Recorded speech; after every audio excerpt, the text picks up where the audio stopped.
When humanity's pride would lead us to our downfall. When the heavens themselves would forsake us. The Kyoshin alone would look up to see what was hidden, to hear what was silenced.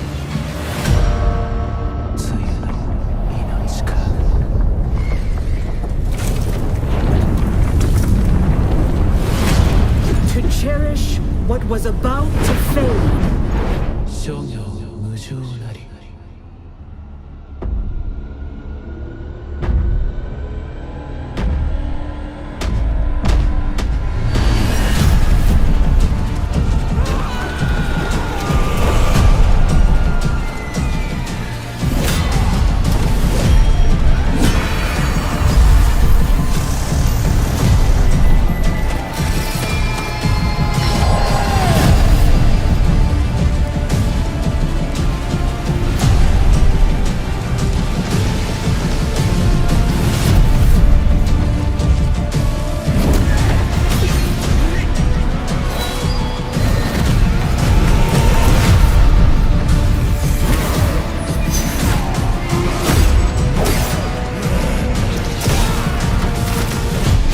Their old selves shimmering along the haze, embracing a new power to be transformed and awakened.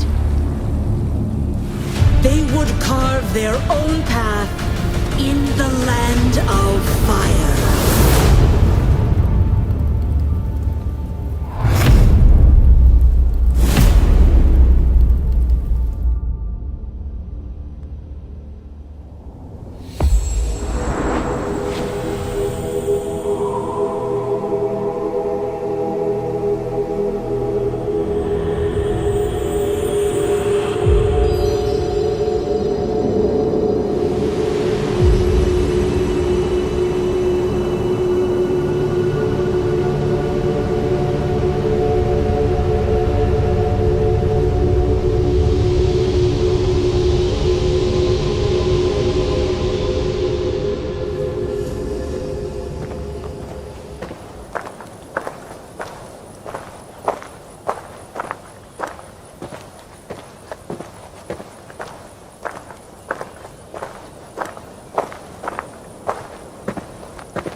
In the disability community, we have a saying, nothing about us without us. It's to say our rights, access, and inclusion in the world can't be met in proper or full ways without direct involvement. It's as true for gaming as it is access to a building.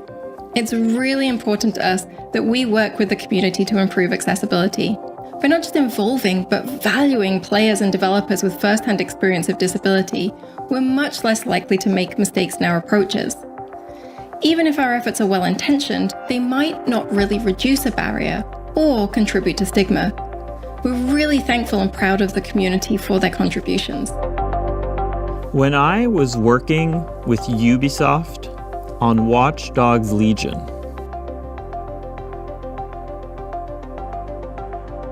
we got to sit down at a table going through ideas on how a feature could be used, like the directional captioning, or what kind of information could be on the screen at the same time. Whatever could be removed.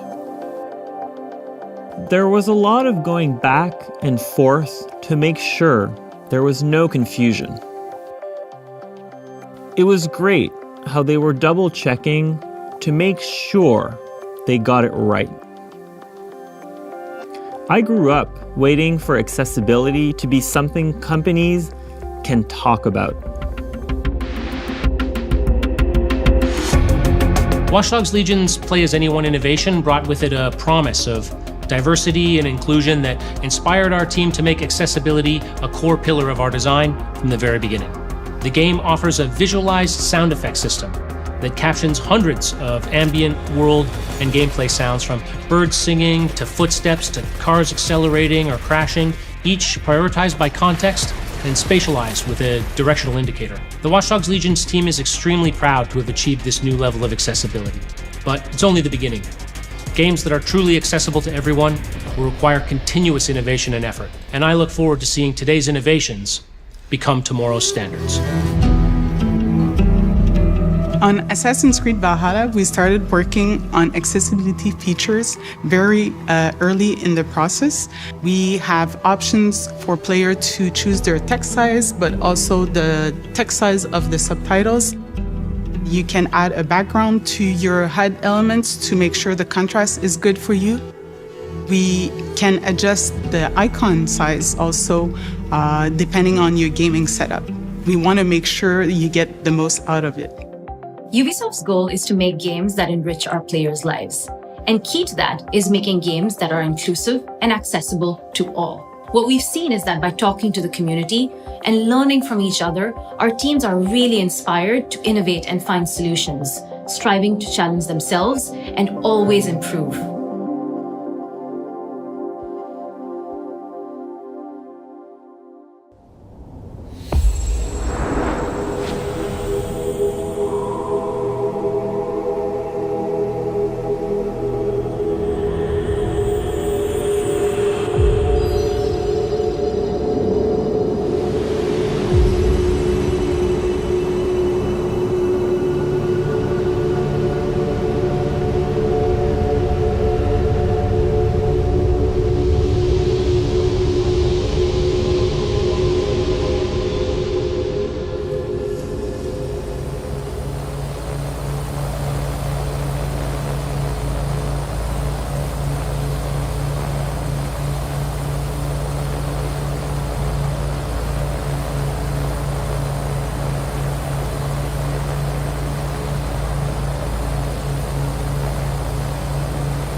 So, you might often see on social media a game announcing that it's gone gold. But the question is, what does that actually mean? You may not know this already, so I'm going to tell you.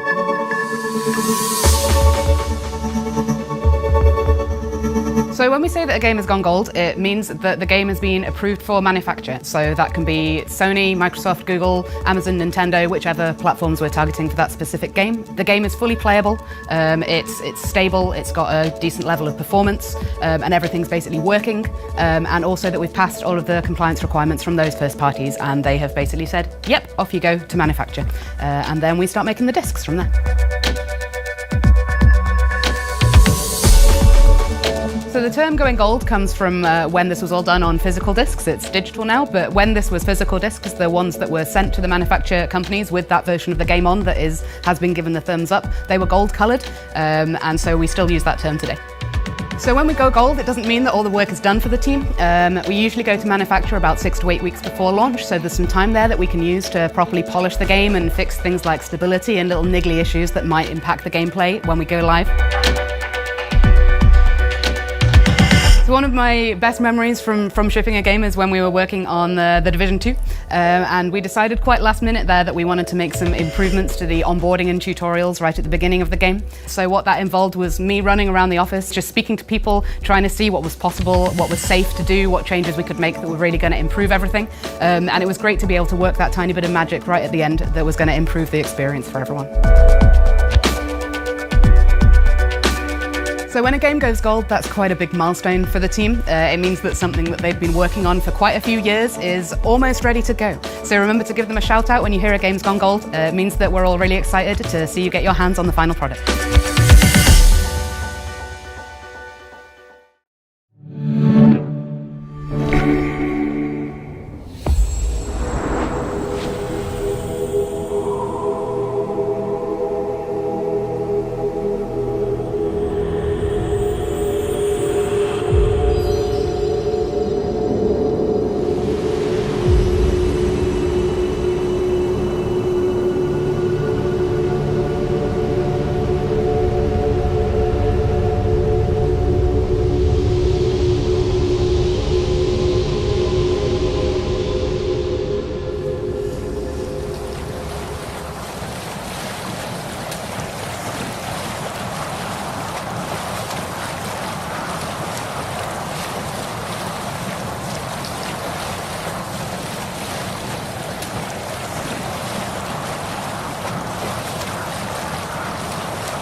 When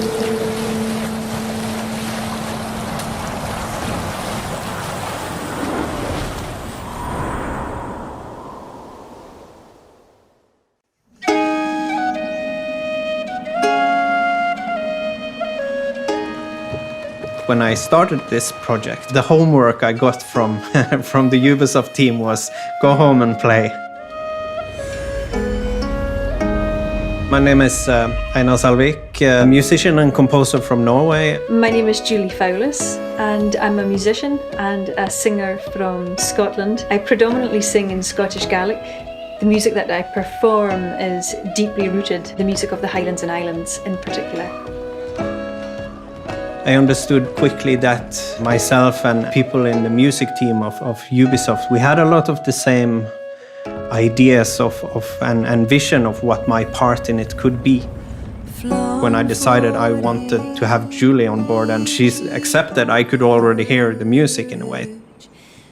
I've known Julie for a long time, been a fan, and always hoped at some point come an opportunity to do something together.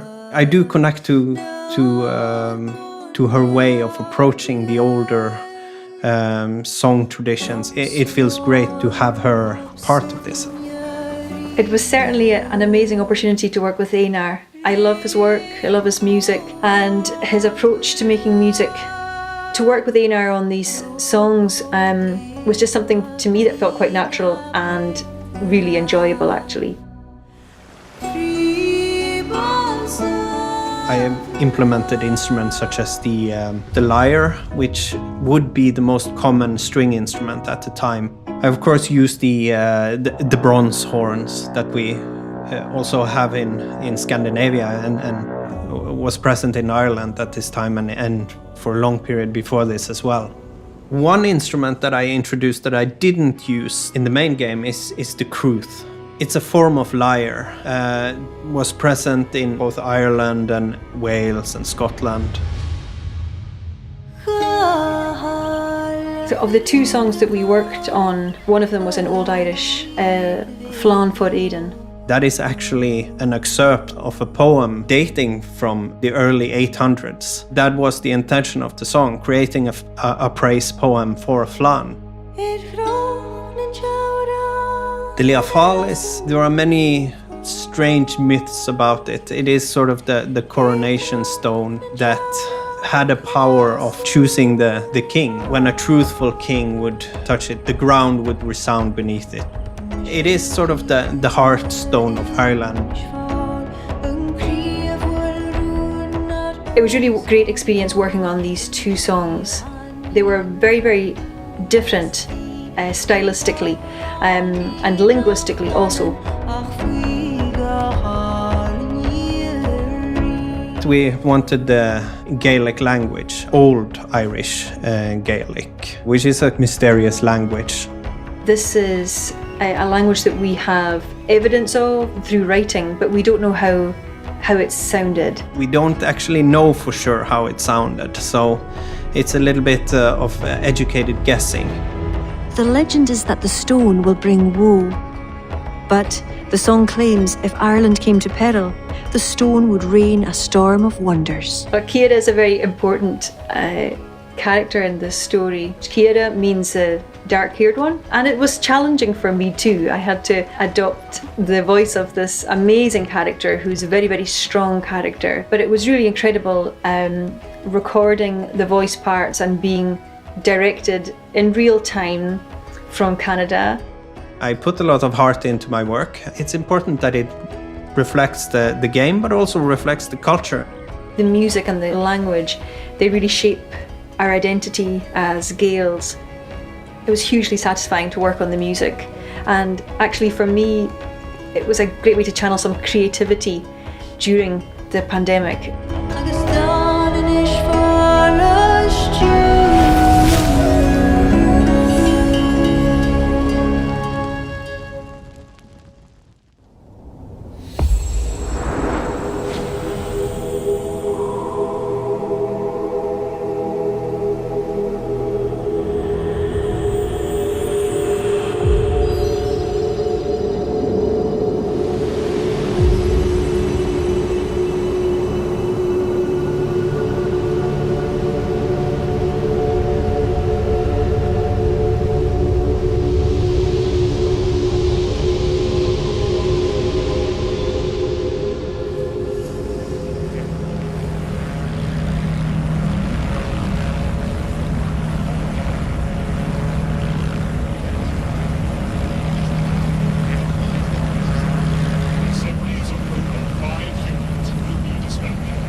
1986, Brittany, France. The Guillemot brothers catch a glimpse of the future and launch Ubisoft. No internet, no emails. Just a bunch of people and a passion for technology and games. Today, Ubisoft still has an eye on a future where 85% of the jobs that will exist in 2030 haven't even been invented yet. Since Ubisoft can't predict the future, we need people ready to forge it. Talented people who aren't afraid to create the unknown. And Amandine Lower is one of those people. This is Amandine. Coucou. She hates interviews. Or about that. But we'll find a way, because it's worth it. I could tell you she's a junior developer or graduate of a video game school, but I won't, because she's not. Instead, I'll tell you the story of an unexpected career path. Well, I'm the narrator, by the way. I don't really exist, but I know Amandine and I know Ubisoft. She'll correct me if I get anything wrong. I can do that. Amandine loves arts and crafts. She draws illustrations and character art. She can crochet tiny cute animals. She studied languages at the University of Chambéry, France. She lived in New Mexico and Japan. In each new place, she started off from scratch, totally lost, barely understanding a word, and she loved it. I can't say it was always easy, but I love developing new skills to get out of tricky situations. This is Peo. He hates turning his camera on during calls. But I'll make an exception for you. But he'll make an exception for us. Peo is Amandine's first real boss. He recruited her in 2016 for an internship in communications, even if she didn't have a degree in communications. She seemed daring and resourceful. He trusted her immediately. And yes, Amandine plays video games, but lots of people at Ubisoft play games. Many don't, and that's just how Ubisoft likes it. Amandine managed Ubisoft's internal weekly newsletter. She felt this job was a perfect match for her independent spirit and her taste for new challenges. But she'll never forget Peo saying, "Push the button, Amandine. It will only be sent to 11,000 people." It's 20,000 now. Props to Maureen, she's now the one in charge of sending the email. Easy peasy. This is Colleen. She's a content communications manager. She helped Amandine build on what she learned with Peo when she hired her next. She wasn't afraid to break with convention, and I really encourage that. Because it provides a new way of doing things. Amandine started organizing conferences and writing speeches for Ubisoft speakers. She was learning something new again, and she loved it. I know it sounds weird, but she's telling the truth. I love a good challenge. But in Amandine's head, a little seed had been planted. An idea was forming. She was so close to the people making the games she loved. 2 years later, it became clear. She wanted to be a line designer. Amandine reached out to Elizabeth. She was leading teams of line designers at the time. The way she talked about the game she liked was so passionate and professional. She was even able to connect an IP to a player journey and talk about those tiny details that can sometimes make a huge difference on the quality of the game. Amandine started helping production teams design the content of their games. She's one of the bridges between the top management at HQ and the production teams in Ubisoft studios around the world. She is an interpreter, as she has always been. Yes, being a line designer is all about communication. You can always reinterpret your skills in a brand new way. Looking back, without Peo and Colleen, she would have missed a key step. That's it. Thanks, Amandine, for your inspiring story. Merci. Before I go, did you like this story? Head over to ubisoft.com to hear more just like this one and maybe even take your first step towards creating the unknown with Ubisoft. And I really encourage that.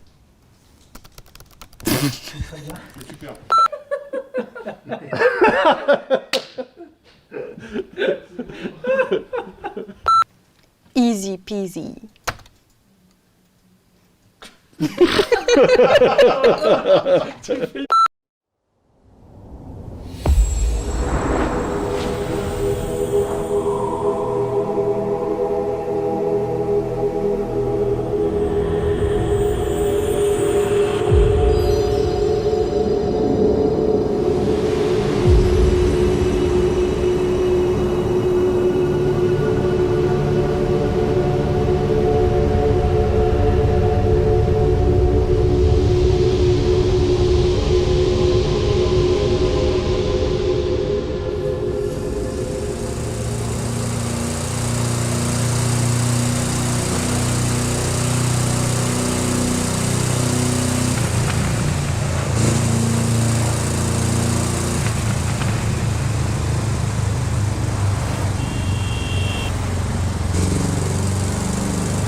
Rated E10.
Hello everyone! As you may already know, Ubisoft has been supporting indie studios for many years now. Whether it's on production, innovation, creative or even financial support, our teams have been supporting indie studios from all over the world. Today, we wanted to use Forward to highlight a selection of indie games we've had the pleasure of supporting recently. Enjoy! Hi, I'm Sandro, the co-founder of Tucana Interactive, a young independent game development studio based in Berlin, Germany, currently working on Dorfromantik. Dorfromantik is a relaxing strategy and puzzle game where you create an ever-growing idyllic landscape by placing tiles. You can immerse yourself in a beautiful, peaceful and quiet world if you need a break from everyday life. But Dorfromantik also offers a challenge for those who are looking for one. Because to beat the high score, you do not only need to plan ahead, but also place your tiles very strategically. We are the lucky winners for Ubisoft's Entrepreneurs Indie Camp in the German-speaking area, and we are excited for the upcoming acceleration program, where we participate in mentoring sessions and are able to receive marketing support, such as the Indie Game Arena booth at Gamescom. Dorfromantik is already available right now in early access and will go into full release later this year. In addition, we also already have plans for mobile and the Nintendo Switch, so there's a lot still to be discovered. Thank you for your time and to Ubisoft for this great opportunity.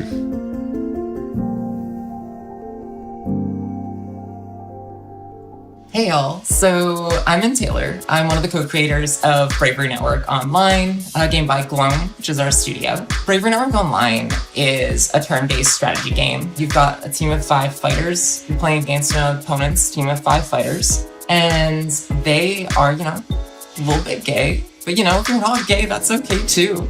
I think that it's a really, really fun world, and I think that the competitive play of it is really solid. We've been working with Ubisoft for a little bit now. We actually are the winners of Ubisoft's 2019 indie series run by Ubisoft Toronto. They've helped us out so much over the years. They've given us press support when we launched into early access. They connected us with different folks internally who could help us out, and even to folks outside their company. We have a pretty vibrant Discord community and a lot of folks who've just been enjoying the game, and we're really appreciative of that. Bravery Network Online is in early access now, so feel free to pick it up and send it to some friends. I would really appreciate that very personally, so thank you. Bye.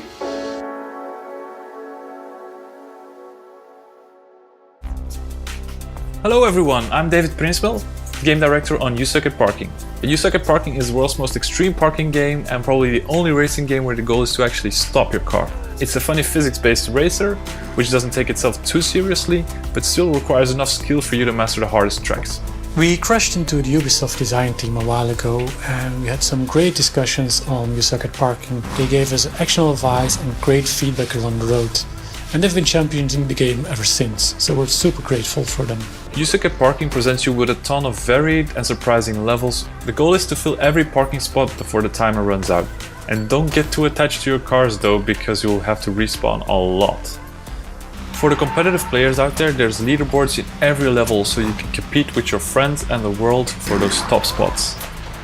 And for everyone that's feeling creative, we've also included a level editor that features everything that's in the main game, so you can go all out and be creative and make your own tracks. You want to know how much you suck at parking? You can already do so. Download the demo. You can also talk to us, show us your best moves, or talk to other parksters at our Discord. Happy parking!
Hi everyone, I'm Olivier Guédon, producer here at Ubisoft Ivory Tower. The Crew 2, launched in 2018, reaches its 3rd anniversary. It's been a very intense year, with multiple content deployment. Every 4 months, a new season, and every 2 months, a new episode.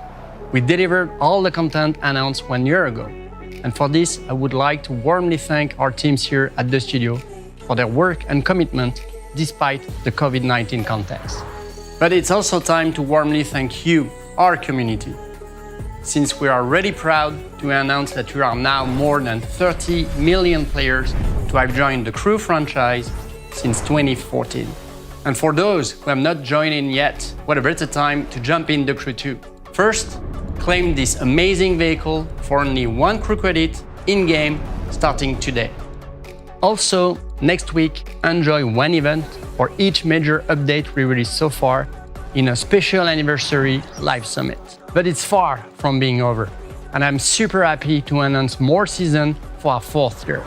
This new content will of course be available through Motherflix, new season and episode. But enough talk, and enjoy a glimpse of your next Motherflix show. Thank you all.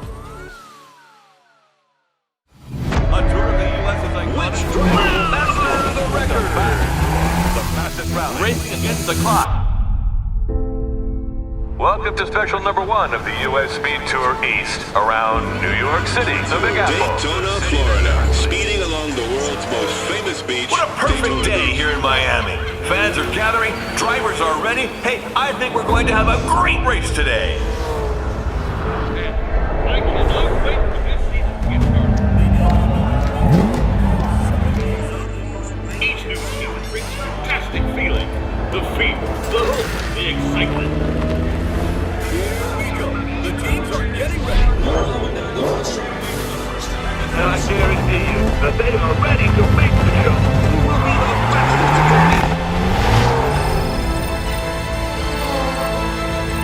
The U.S. Speed Tour East is about to start. It's probably the biggest race of my career. What a mess out there. Are you ready? The clock is ticking. Go, go, go. Check that one out. Final leg of the final stage. New York, New York. Watch the drivers go for it.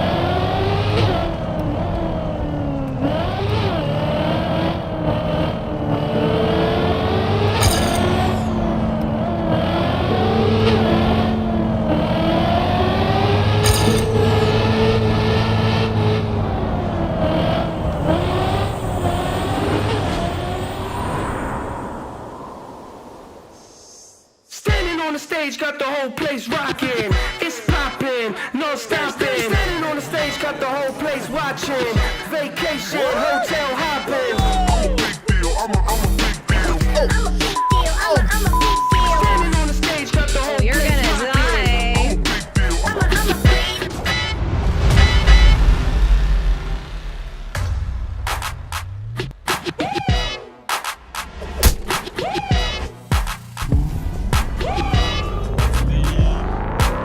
This car rustles my jimmies in a way that jimmies should not be rustled by a car.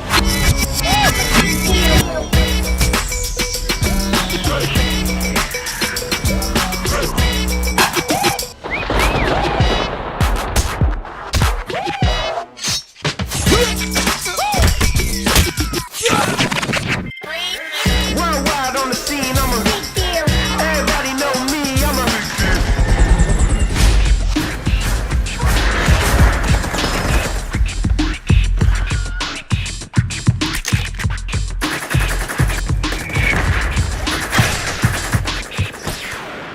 Do that there, how you do it, do it, do it, do it, do that there, how you do it, do it, do it, do it, do that there, how you do it, do it, do it, come on, woo,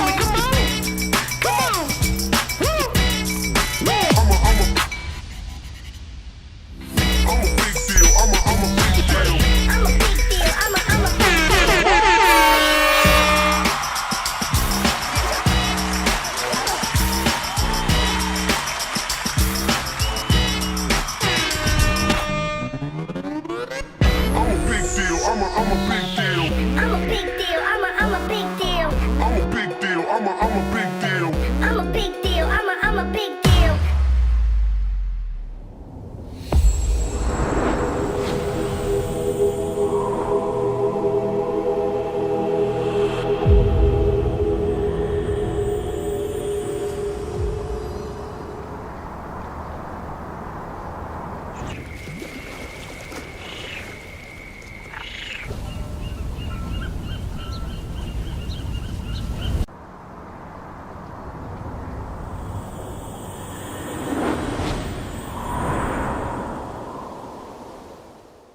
Hey everyone, I'm Latish Dalinadan, a live producer on Watch Dogs Legion.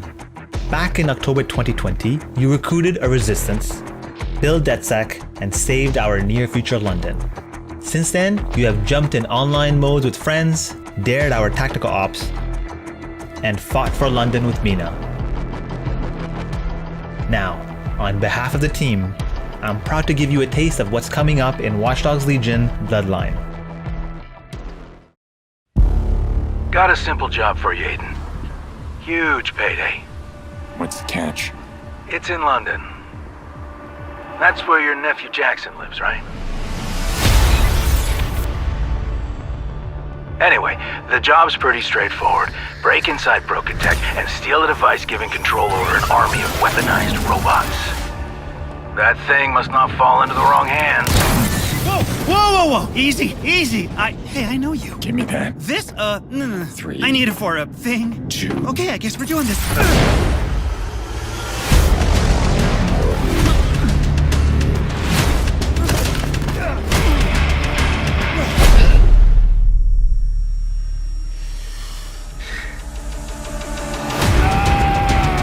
All I need is that little device stolen by your partner. The one in the stupid mask? I can find him. I just don't think I can trust you without some insurance.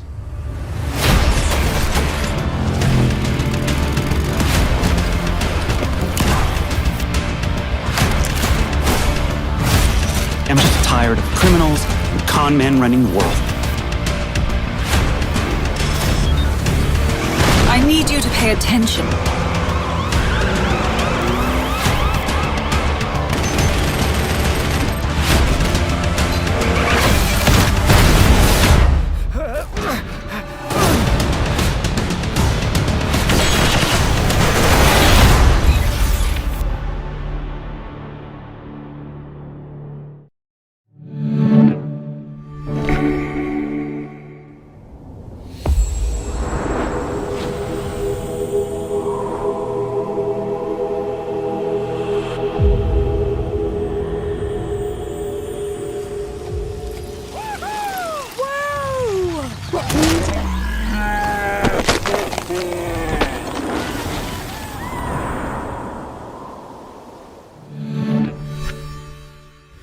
How do I tame the deer? How do I tame the deer? Oh, not like that!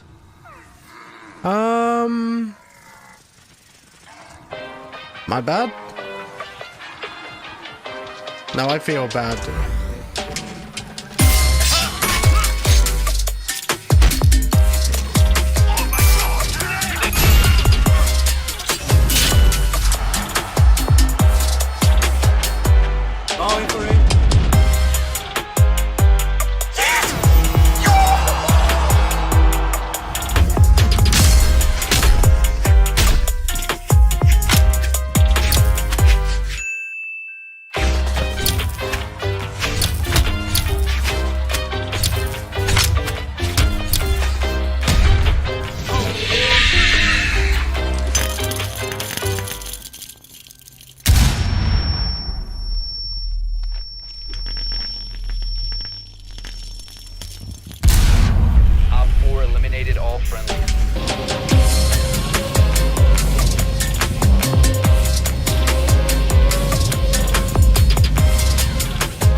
everyone, and welcome to Ubisoft Forward. I'm Neelam. And I'm Yusuf. We're so thrilled to be back hosting Ubisoft Forward. Over the next hour, we'll be your guides to all the latest news and exciting announcements coming from Ubisoft. We've got so much in store for you today, including deeper looks at Far Cry 6, Riders Republic, and Rainbow Six, plus a few other surprises you'll find out about soon enough. Neelam, I'm excited. We're filming this together. We got this gorgeous set. E3 is back. But I know why y'all are here. You want to see games, so let's get right into it. The Rainbow Six operators are facing off against an evolving and deadly threat. You'll no doubt have noticed that the alien parasite has spread to new areas. It's time to suit up and step into the containment zone.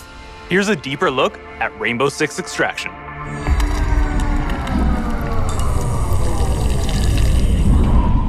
I used to feel so much peace staring into the heavens until a piece of it fell.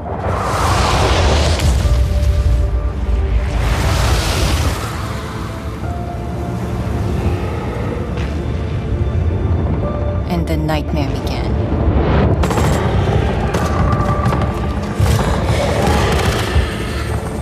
We thought it could be contained,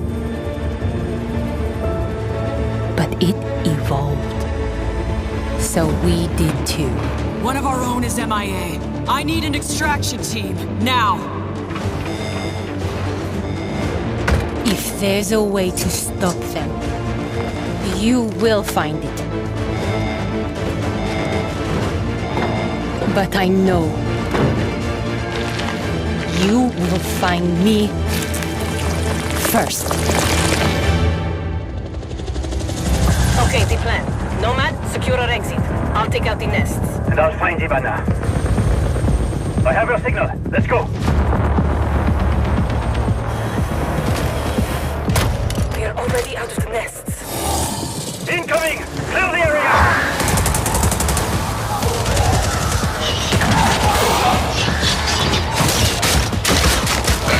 Stand back!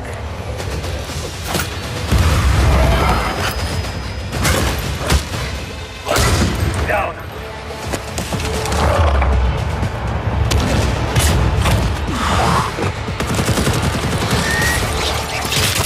Clear.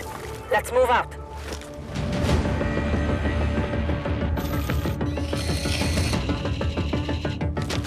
Clock's ticking.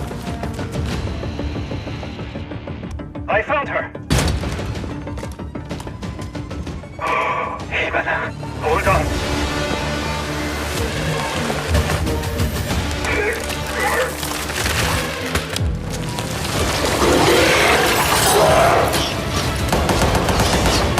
I've got company. Coming through. Countermeasures.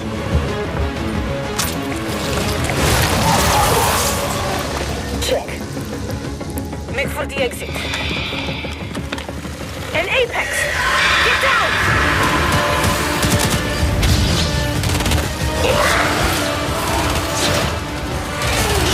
Ella, look out!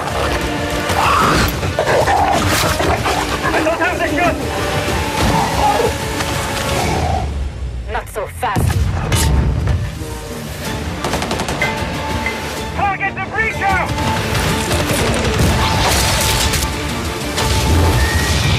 Now's our chance! Nomad, blow the door! Cover me!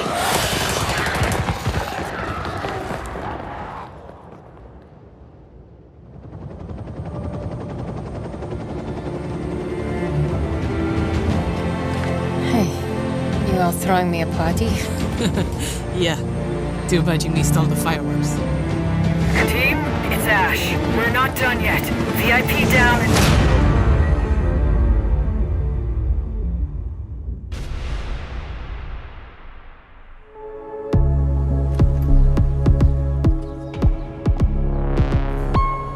Now, I know you must have a ton of questions after seeing that trailer, and we have answers as well as a full gameplay walkthrough coming up, so hang tight. My name is Richard. I'm your resident community developer coming to you from North Carolina.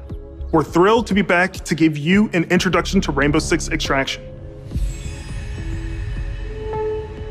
With me today in Montreal, I have Bruno Lalonde, our lead technical director, and Alicia Fortier, game designer, to help walk us through. Alicia, what can we tell our players about Extraction? Extraction is a 1 to 3 player co-op experience. You might think you know what you're getting into since there's going to be some of your favorite Rainbow Six operators, but it's going to be completely different because this time you're not fighting against each other. You're coming together to face an unprecedented, evolving alien threat. Some of the operator's abilities, gadgets, and tech should feel familiar to Siege players, but this time, as you progress through the game, you'll unlock new ability upgrades and a whole new arsenal specifically designed to take on this new threat. So the operators we just saw in that trailer are very familiar, but what happened to Hibana? She got captured. In Extraction, you're always putting it all on the line. If you or a teammate falls during an incursion, you're gonna go missing in action. You can't play MIA operators until they're safely recovered. You and your squad are gonna have to come back together to get back in there and get them out. Every time you go in the containment zone, you risk losing all your progress and upgrades. So stay on your toes and weigh every move you make. Balancing that risk and reward scenario is going to be tough. Bruno, can you tell us a little bit more about the alien threat? What is it? Who are they? And where do they come from? What we know is the Archeans are an evolved form of the parasite that was first detected a few years ago during the Outbreak event in New Mexico. But a lot have changed since. The parasite has spread to 3 new regions, emerging in several containment zones within New York, San Francisco, and Alaska. This is what we know so far. Within the containment zones, the alien ecosystem is in a continual evolution, as incubation nests and their sprawling tissue spawn procedurally, taking over different areas of the map in reaction to the player presence. The parasite is always spreading, always evolving, but it didn't look too happy about the operators disturbing their new home. What are we facing off against? Well, the black goo-like sprawl is probably the first thing you will take on. It spreads to the map once your presence is detected, slowing progress and helping the Archeans. Some of the other threats you may have seen in the trailer are the long-range spiker, the explosive breacher, the shape-shifting tormentors, and the apex. There's a lot more species of Archeans and mutations that have been observed. More to come on that very soon. Thank you both so much for joining me. I'm really excited to dig into more of the details. We still have crossplay to talk about. Yes, that's right. Extraction will bring everyone together regardless of the platform. And for our Rainbow Six Siege community, we have exclusive unlocks for you in both games. Okay, you've been waiting long enough. Let's take an exclusive first look at some gameplay footage. Here is Rainbow Six Extraction.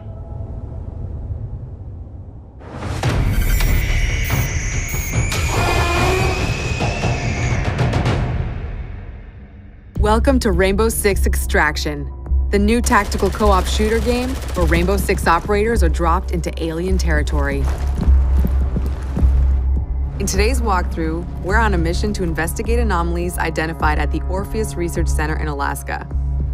HQ will provide additional instructions. We need new data on the parasite's underground network. It keeps evolving, adapting. Plant auto trackers on dormant nests. Don't destroy them or we'll lose the trackers. As a squad of 3, Ella, Alibi, and Sledge will use their operator abilities to complete objectives, assist each other, and obliterate Archeans in their way. Drone spinning up.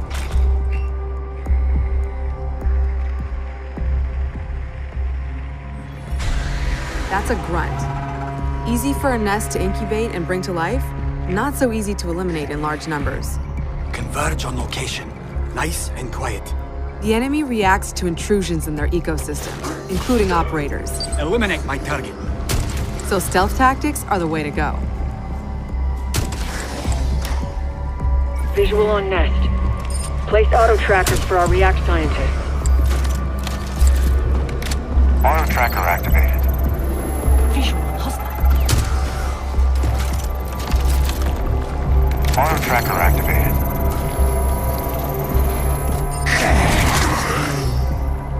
The parasite generates sprawl, a substance that connects the whole ecosystem. Alert an Archean, and a nearby nest wakes up too. Archeans move faster in Sprawl, but operators get slowed down. Take my guy out. The squad can use their React Light to see bioluminescent properties on Archeans and in the environment. The contrast helps to better identify targets.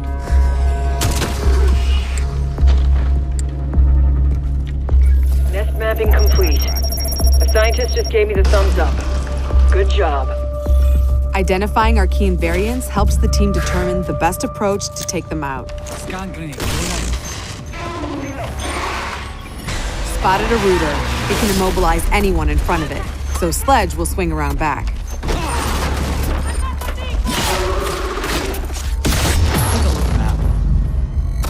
Get out of there before the swarm appears. Don't push your luck.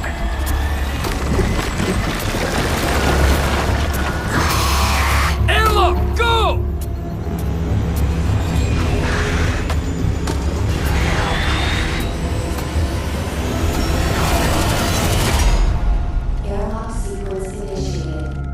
That was close.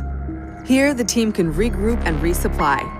Airlock doors will open onto the next subzone, which will be tougher than the first. We need tissue samples from those Archies, and we need them gone. Use your React blade.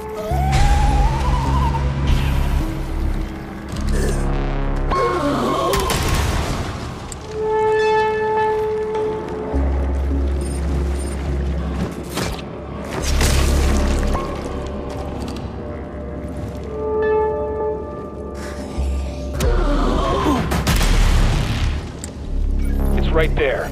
React blade, do your thing. That target is finished. One down. We're not done yet.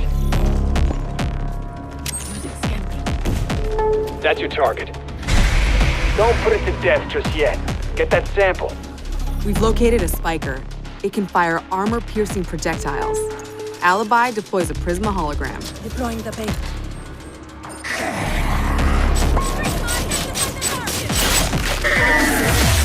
End of the line.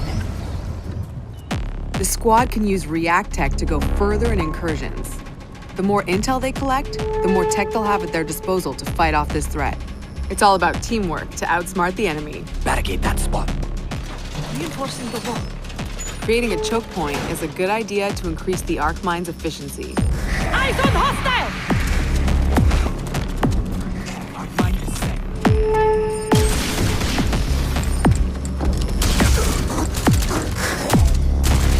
That's the way. Keep hunting. That's the React threat sensor.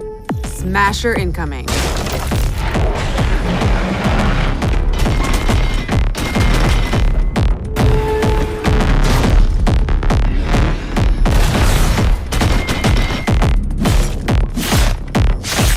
Wow, that did it. Take out the leader, no leader for the Archies to follow. Another objective completed. The squad can either exfil at the extraction point to bring home the latest intel, or move to the next airlock. The third subzone will be the most challenging yet, a true test of both tactical team strategy and operator reflexes. Some Archeans are responding to an elite as if they're communicating. No way we'd let them mobilize against us. Hunt them down until the elite comes out of hiding.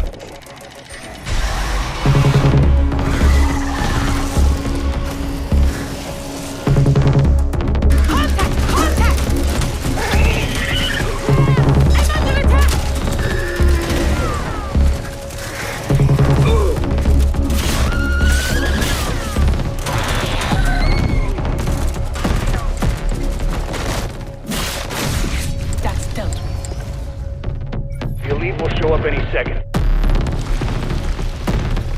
Enemy located! Eliminate my target! I'm compromised! Eyes on hostile! Operator down!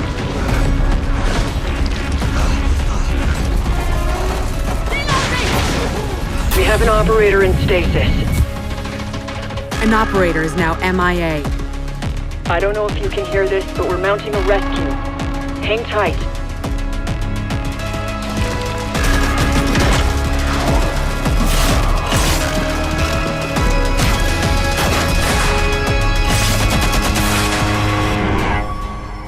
heard it. A rescue mission is underway. React still needs you.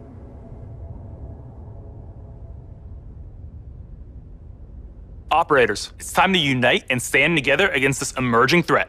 Squad up with friends in co-op or step into the containment alone. Stay tuned for more Rainbow Six Extraction intel coming very soon. If you think fighting aliens is tough, try learning guitar. Well, that was a segue. 10 years ago, Rocksmith redefined music learning by introducing the first console game that taught millions how to play guitar. Whether you're already an expert or just starting out, Rocksmith has an approach that's for everyone. A fun and interactive way to learn guitar, playing your favorite songs. And in the decade since its release, our community and its impact have only amplified. This year, let's turn it up to 11 and see what's next for Rocksmith.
I'm Arthur Von Nagel, producer at Ubisoft San Francisco, and Rocksmith has truly been a dream project for me.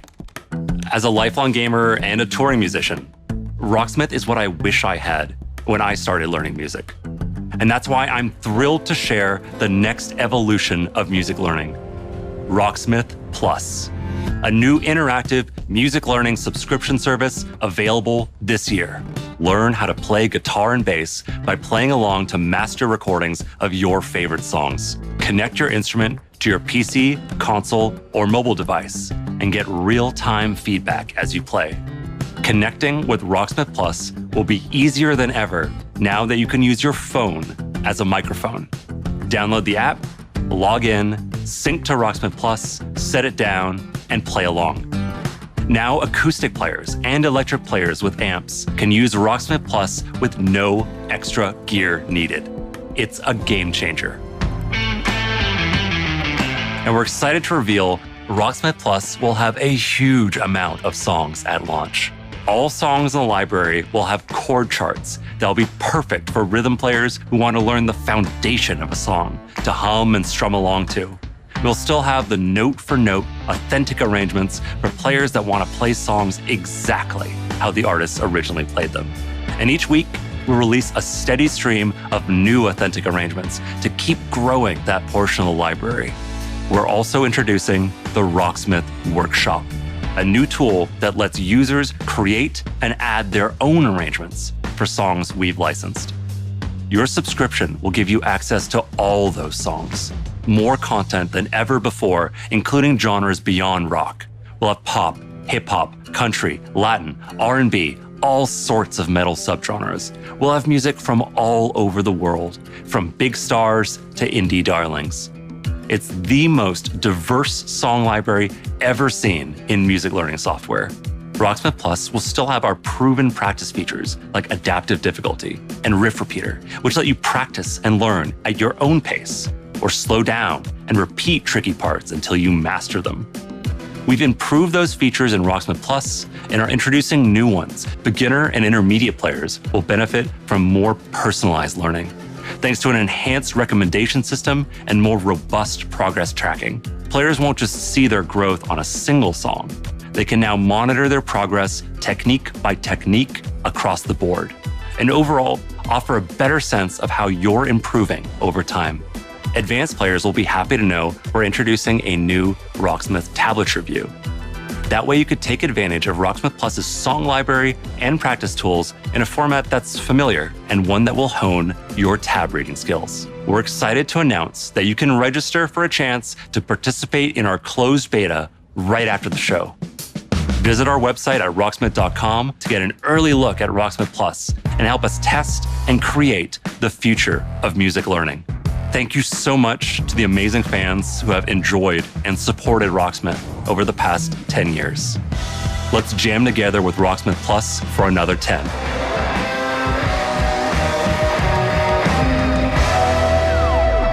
Register now for a chance to play the Rocksmith Plus beta. Summer's coming, and nothing gets thrill seekers' blood flowing like bright sun and fresh trails. And Riders Republic will give them just that. Last year, you got a first look at our massive multiplayer outdoor sports extravaganza. Since then, the project's grown by jumps and grinds.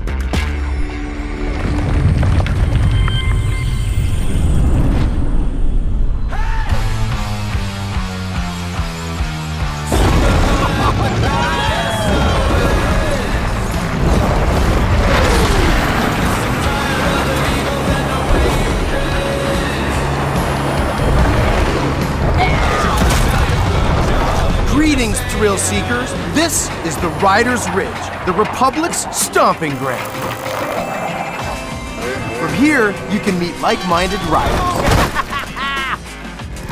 manage your career, learn to nail those wild moves, stay stylish, share your creations with the Republic, stay on top of the latest news, and take up some ferocious multiplayer action like Free-for-All or Tricks Battle, our 6 vs 6 team competition.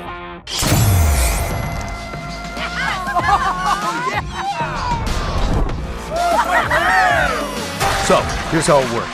Performing big tricks on the modules will turn them from red to blue, and every trick that you stomp will contribute to your team's overall score. Still with me? Okay. When your team has turned all the modules blue, you capture that district, which will help multiply your score into the big time. Progress, progress, progress. To unlock more content, you gotta earn those stars.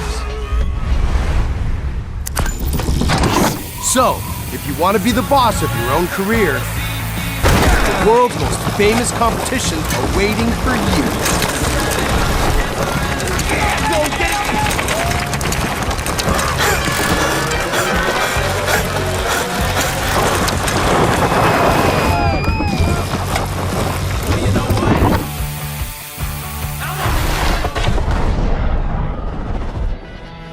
Now, some might say the best parts of the Republic can be found in the city playground. We've got modules that you can slay for days.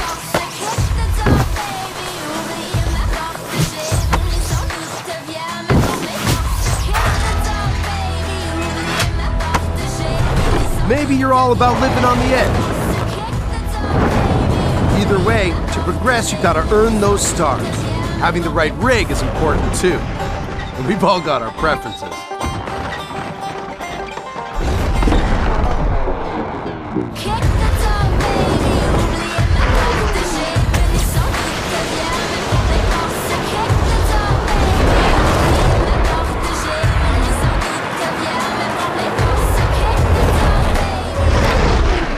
All right, I get it.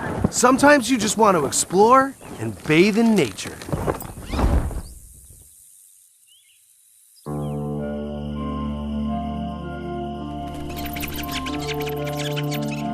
That's right.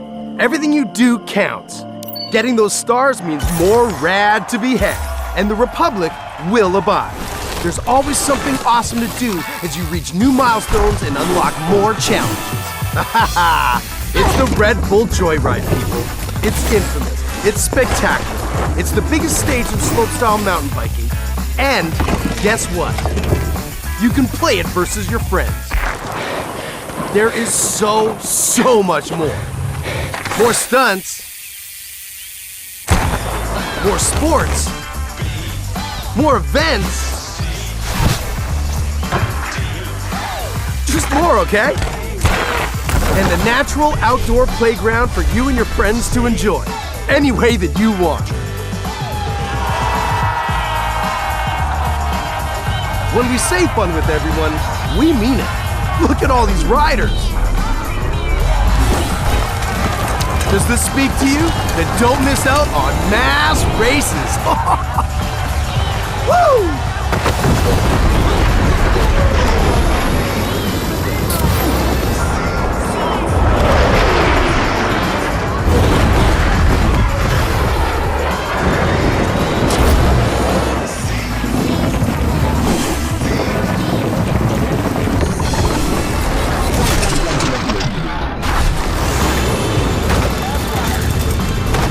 The Republic awaits you, Ryder. See you soon.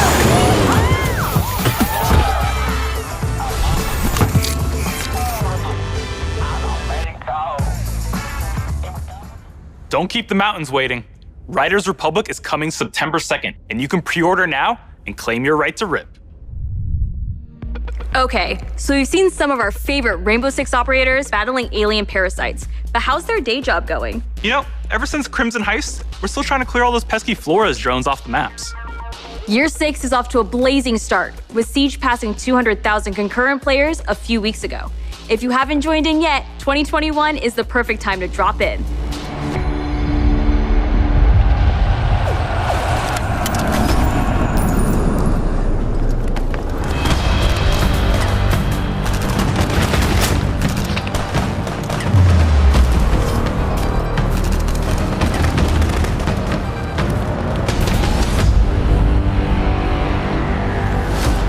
Six years into our journey with Siege, we are humbled and grateful for the enthusiastic community that has supported this growth. So today is all about sharing quality of life developments that will dramatically improve player experience. With the community growing every day, we've been hard at work finding ways to improve your ability to play with your friends and meet new players. On June 30th, we are unifying our PC and cloud-based platforms with crossplay and cross-progression. That means that any player on Amazon Luna, Stadia, or PC will be able to queue into games together while having a unified account progression. And for console players, in early 2022, crossplay will be available between PlayStation and Xbox platform, and the cross-progression will be available between all platforms. For these updates, we needed a bit more time in order to prepare and make sure they have a smooth launch. Bringing these player bases together benefits everyone. It will finally allow you to play with your friends across different platforms. It also means that your progression will now follow you, anytime and anywhere you play. We know crossplay is a feature a lot of you has been anticipating, and we are thrilled to see the enthusiasm its announcement has inspired. From your amazing fan art to the awesome cosplays, the Rainbow Six community is the lifeblood that keeps this game moving forward. We cannot thank you enough for your support. It is because of you that Siege keeps evolving and growing. To wrap up, here's a brand new animated trailer starring Thunderbird, the new Defender joining Team Rainbow. Check this out.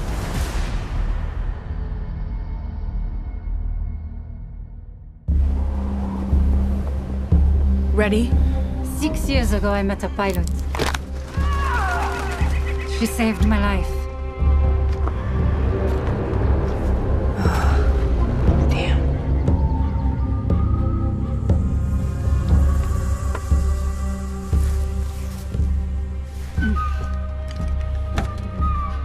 That symbol, What does it mean? This jacket was my father's. Dagu Wankan, Wichachpi. The Creator's star has many meanings. Love, wisdom, bravery. Suits you. Listen, I need to get this bird in the air. You try to get some rest. You're the boss.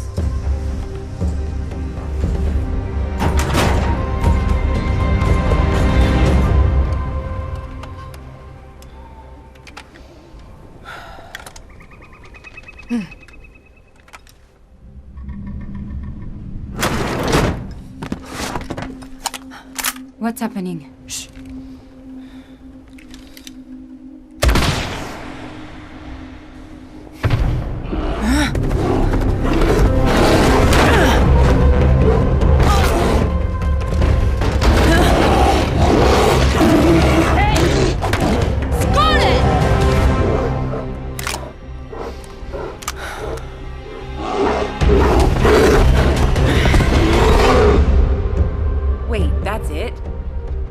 Next.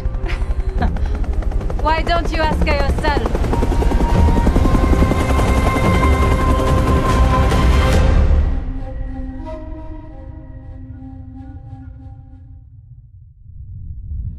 New projects aren't the only things to be excited about this year.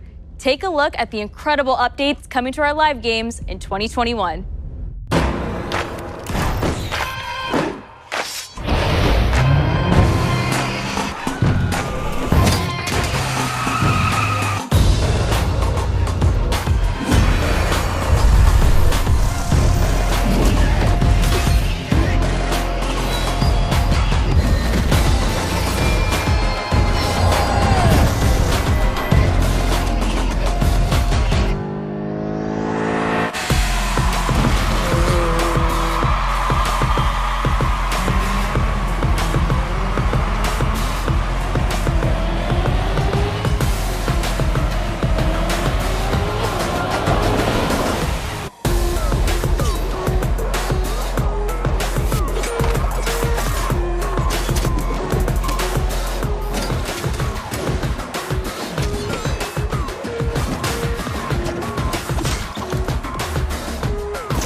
From the release of the Ghost experience to the latest teammate update, Ghost Recon Breakpoint keeps evolving thanks to your feedback. But that's not all. As 2021 marks the 20th anniversary of the Ghost Recon franchise, we are happy to announce that there are still many more surprises to come. Stay tuned, Ghosts.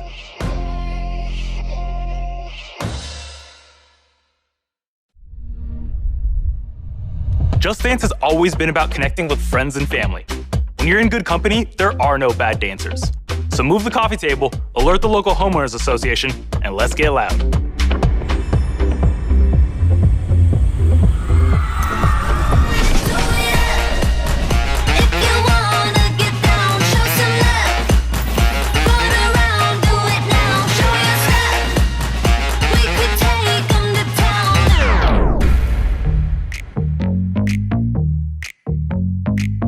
Hello, my name is Todd Rickall, and I'm a singer, dancer, actor, director, and choreographer. I am super excited to announce that my song, Nels Hair Hips Hills, is going to be a part of Just Dance 2022. Legs, face, eyes, thin waist, thick thighs, you, me, you, wish, new phone, who, this. But that's not all. Oh no, for the first time ever, the Just Dance team and I are collaborating to give you an exclusive version of my song for Just Dance 2022. Girl, I don't dance, I work. I don't play, I slay. I don't walk, I strut, and then sashay.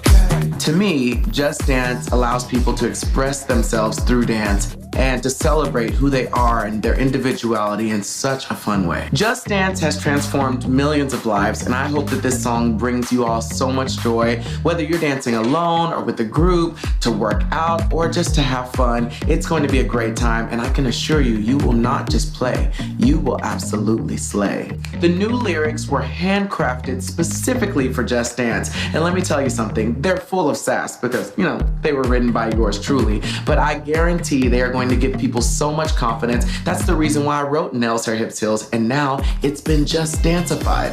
I don't think they're ready for this jelly. I hope you all have just as much fun dancing to this track as I had making it. Oh, and one last thing. You will have the opportunity to be a part of the making of my new video, which will be released alongside the new Just Dance track. For more information on how to participate, darling, just check the link below.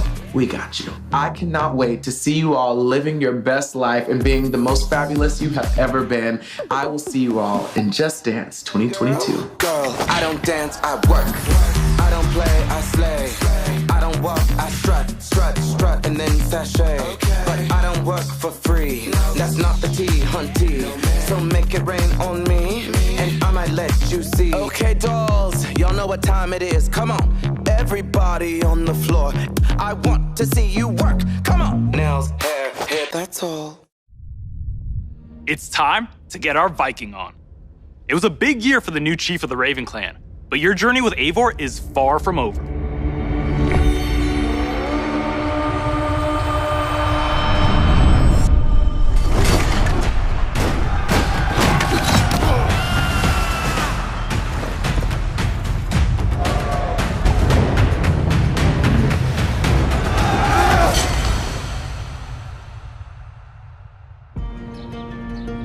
In November 2020, we released Assassin's Creed Valhalla.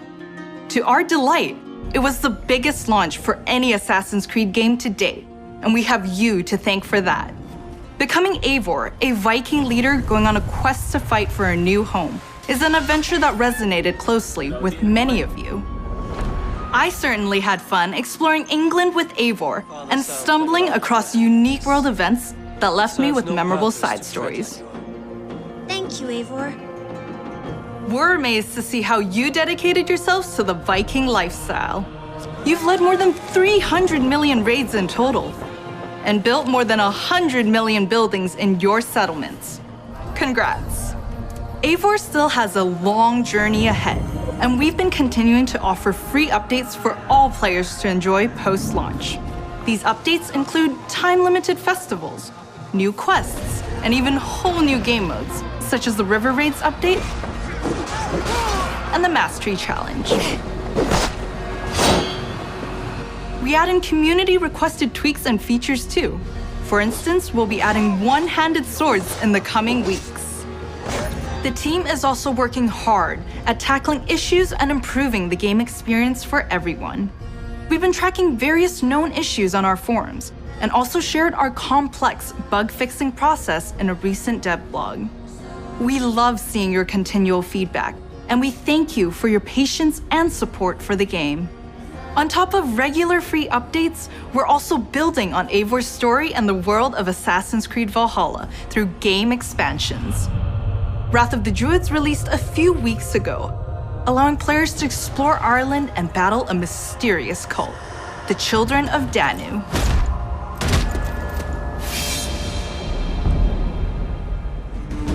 In our second upcoming expansion, you'll get to relive the Siege of Paris. This is the most ambitious battle in Viking history, taking place in war-torn Francia. You'll have to do everything in your power to uncover enemy secrets and form strategic alliances in order to safeguard your clan's future. Players may be excited to learn that black box infiltration missions are returning. This means you're given a goal for a mission, but how you'll achieve it is up to you. Expect new abilities, weapons, gear, and of course, new enemies. Watch out for the Siege of Paris coming this summer. Assassin's Creed has long focused on the exploration of history, and we are happy to announce that the new Discovery Tour will be released this fall. It will be free to all who own Assassin's Creed Valhalla. Explore the world and take a deeper dive into the history of the Viking Age. The team has crafted a new experience where you'll get to play as people during the time of Vikings and follow them in their endeavors, big and small, while collecting exclusive rewards. Whether you're an Assassin's Creed fan with a heart for history or a student looking to supplement your knowledge, the Discovery Tour Viking Age will have you covered. Assassin's Creed Valhalla doesn't stop here. For the first time on an Assassin's Creed title, we'll be supporting the game well into its second year. While this year will be a very active year for the game, we're already working on more expansions for next year. Something tells me that Eivor is not done with Odin yet.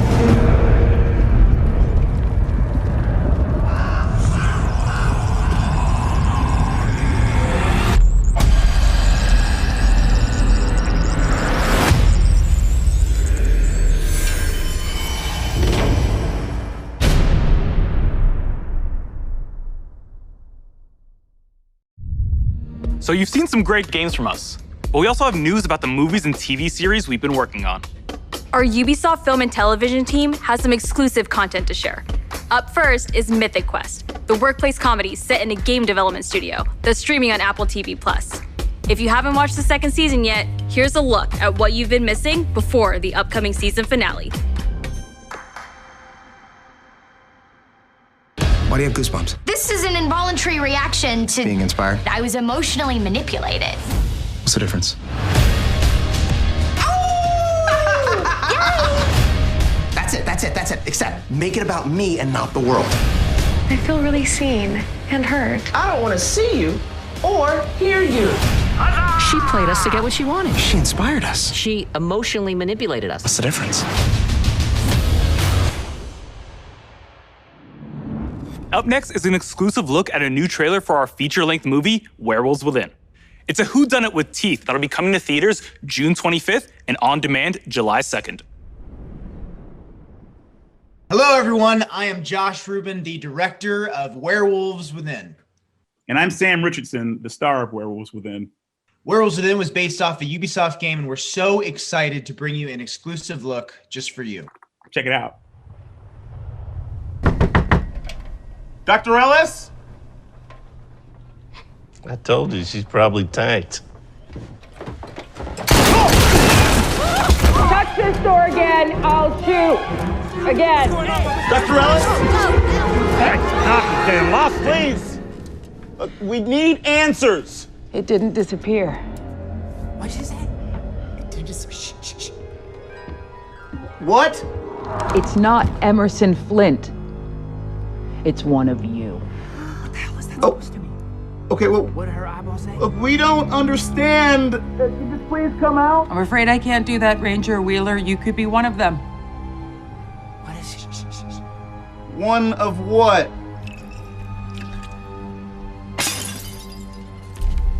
A lycanthrope. A what? A werewolf. The roads are effed. Something's wrong with the generator. Also, there's a dead body under your porch.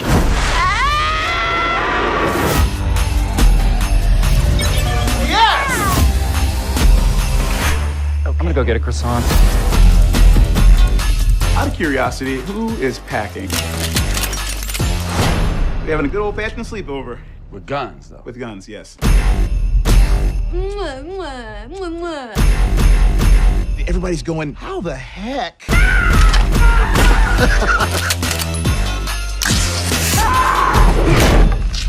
Not littering, I'm just excited. Not judging, just watching it.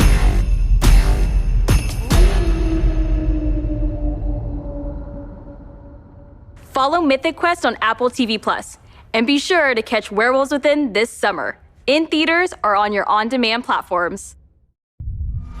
No hero story is complete without a great rival to match them. After all, even the most vile tyrant is a star of their own narrative. When it comes to memorable villains, no one does it better than Far Cry.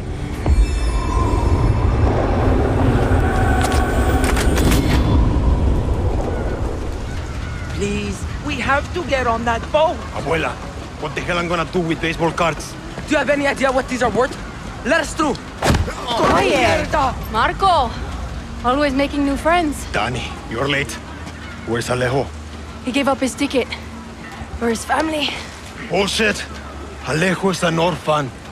Alejo's not going anywhere anymore. Come on, Marco. Let them on. Vamos. Good man. Get out of boxing now. Get us on.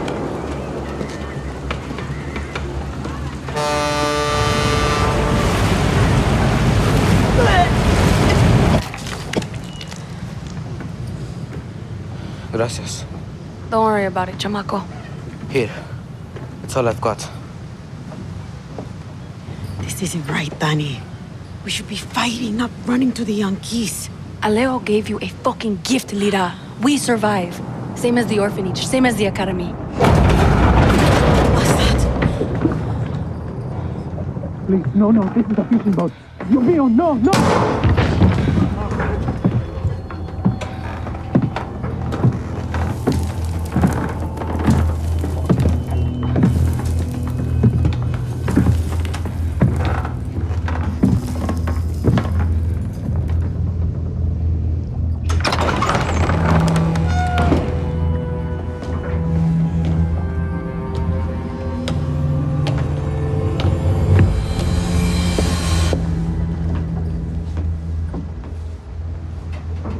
Before he was El Presidente, mi papa loved to fish.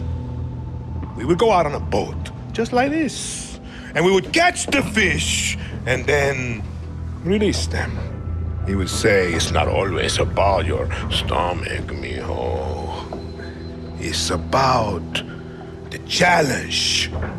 Except when he caught a big, fat, juicy marlin, he was too proud to let that fish go. Si, Tirano!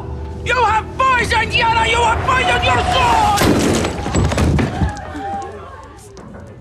I've caught a very big fish today. Haven't I, Diego? Diego! No way. I have caught you, mijo. Now it's time to bring you home. I don't want this anymore, Papa. We have no choice. Let them go. They can work. Make Viviro. Truth or lies? Truth. They could be good workers. They could help rebuild paradise. But if you wanted them to live, you would have never set foot on this fucking boat. 13 years old. And Diego has such compassion for his people. These fish, we will catch and release.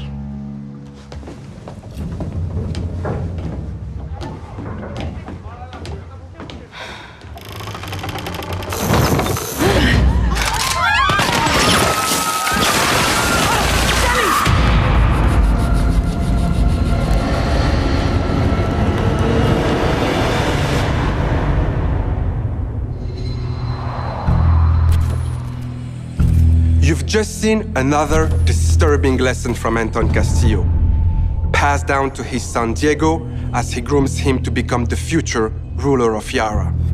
The most important part of crafting a Far Cry villain isn't the fact that they're evil or shocking.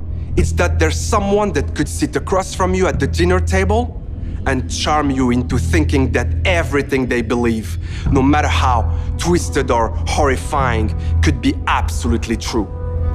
That's the secret to Anton's power, and we couldn't be prouder to have him join the Far Cry family.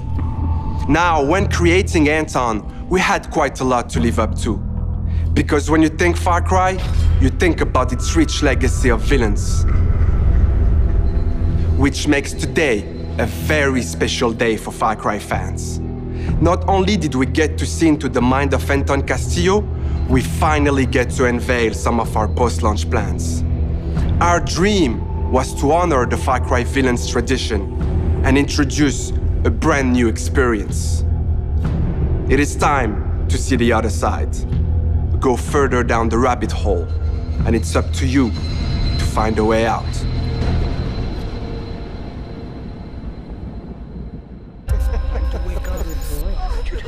What is going on? Who's watching who? My, what a happy family. RJ, tell your mother and sister to... You are alive. That is all that matters. What the fuck? Peekaboo, motherfucker. Where the fuck am I? I too am a king who isn't afraid to slaughter to get what he wants. In my way! Is this a test? A dream? An opportunity? Then I will not waste it.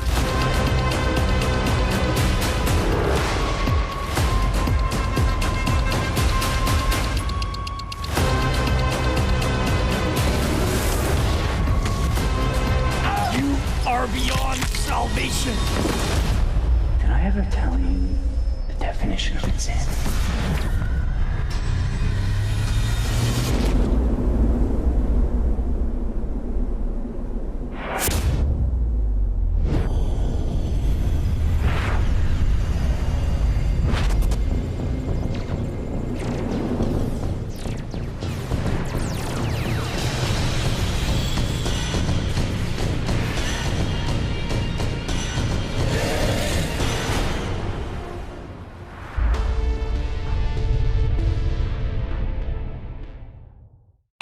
We're so excited for you all to check out this next game.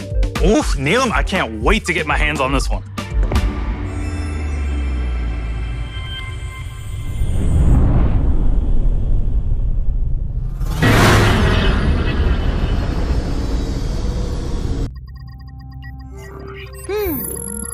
We are now approaching our destination.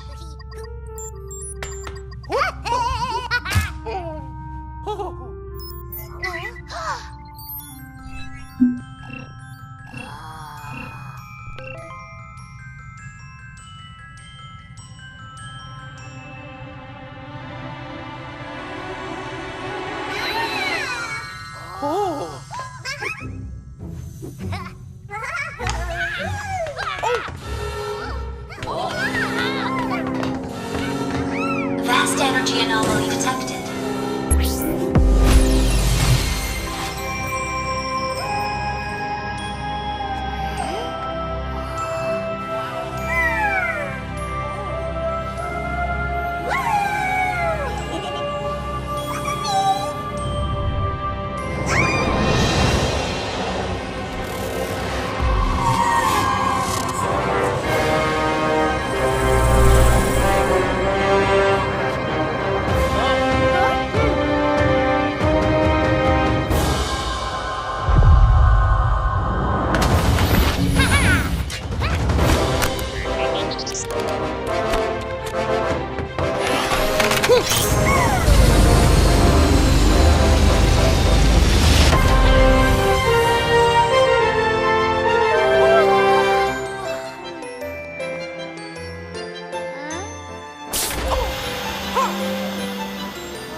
The whole team is super proud of this new game, and I can't wait for you to experience it. It's fair to say that we did something quite surprising with the concept of Mario plus Rabbids Kingdom Battle. And for this project, we didn't want to stop there. Hi everyone, Mario and the Rabbids are back.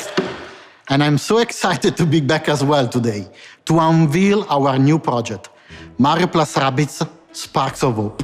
We are diving back into this unique crossover with even bigger ambition, expanding our universe on a major scale.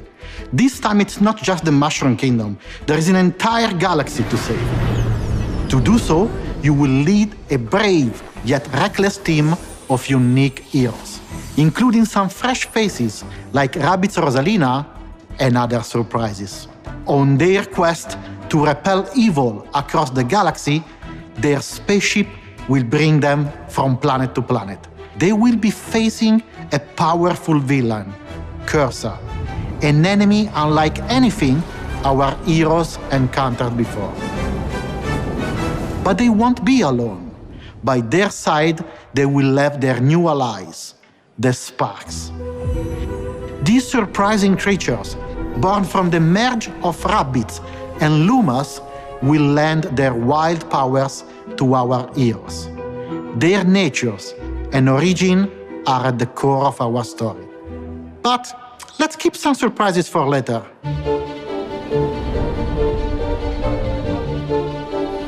After the tremendous success of Mario plus Rabbids Kingdom Battle, the entire team was moved by the amazing reception from players across the world. We were stunned by the love we felt for this unexpected team-up. We know we've been off the radar for a while now, as we wanted to take the time needed to bring this crossover to the next level.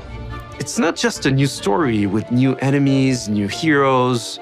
Mario plus Rabbids Sparks of Hope has big ambitions. It introduces new action elements into the mix that will push the boundaries of tactical games even further. That being said, we also wish to offer an easy-to-play experience for all players, yet hard to master for those of you that are willing to take the challenge. And you'll be able to experience this cosmic adventure exclusively on the Nintendo Switch.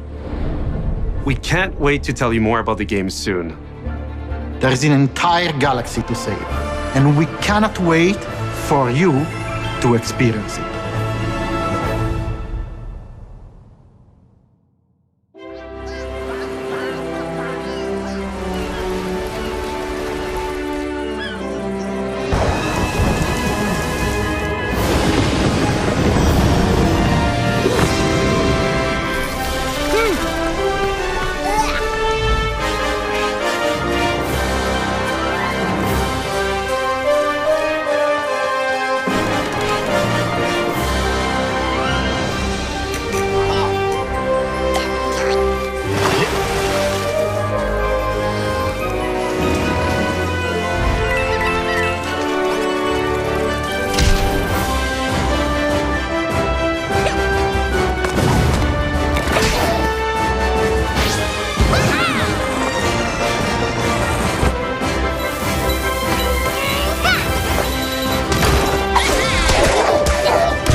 So we're not done yet.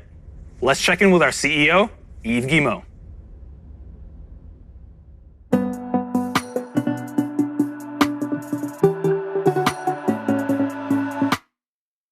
Hi everyone.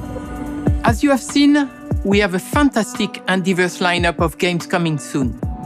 And this is just the beginning.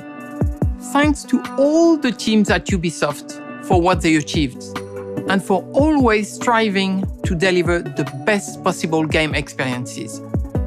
I'm humbled by their resilience, energy, and collaboration, especially during what has been a challenging year. I'm also proud of our industry's ability to bring together millions of players from around the world to share memorable experiences and moments of joy.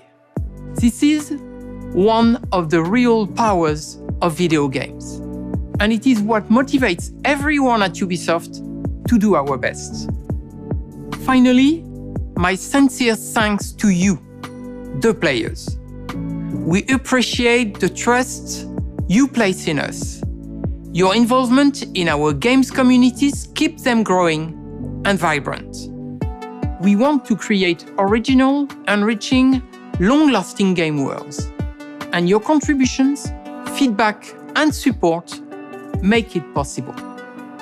We also are proud that some of the biggest names in entertainment trust our creative teams to develop games within their universes. For example, you just saw Mario plus Rabbids Sparks of Hope, developed in collaboration with Nintendo, where everyone's favorite Mario and Rabbids characters return for an all-new adventure. And speaking of great partnerships, there is one more exciting thing we would like to show you today. It is a glimpse of the amazing journey that awaits you in one of the most beautiful but dangerous places of all, brought to life by the latest version of our Snowdrop engine.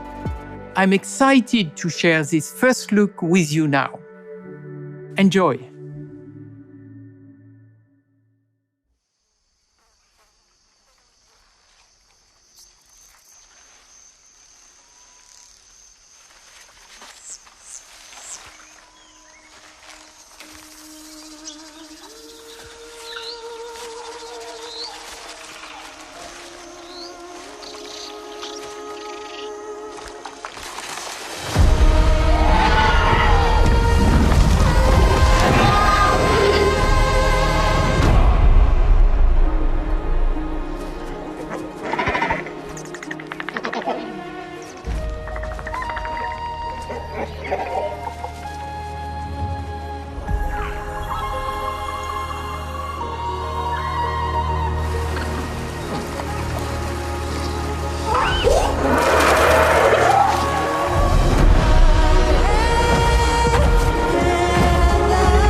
He's crazy.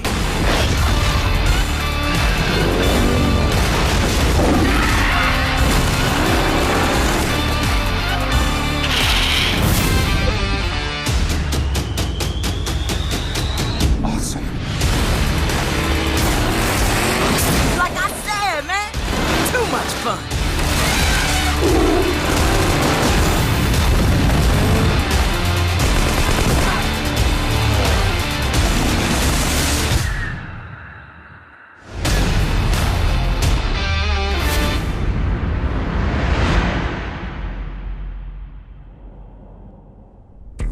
Thanks to Eve and all of the devs that joined us to share what's new with Ubisoft.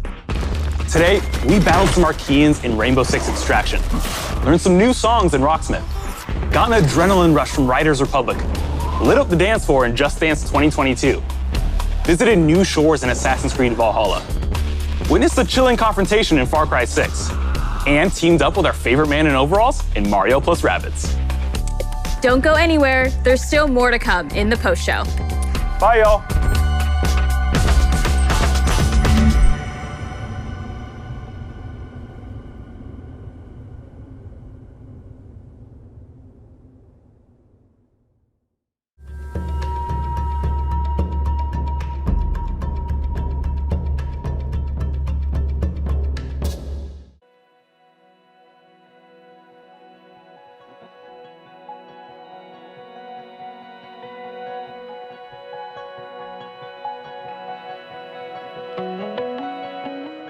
I think it's important to have a First Nations character in a mainstream game because Indigenous women especially are very underrepresented in mainstream media, and that's what we're hoping to change with this character.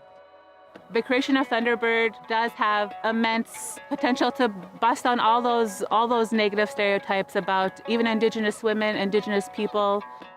If there's anything that can help target an audience to become more interested in Nakota community, it's probably technology. And Ubisoft is right in touch with the highest technology, games, and something like this can have a really big impact on youth. And I'm excited to see the outcome of Thunderbird.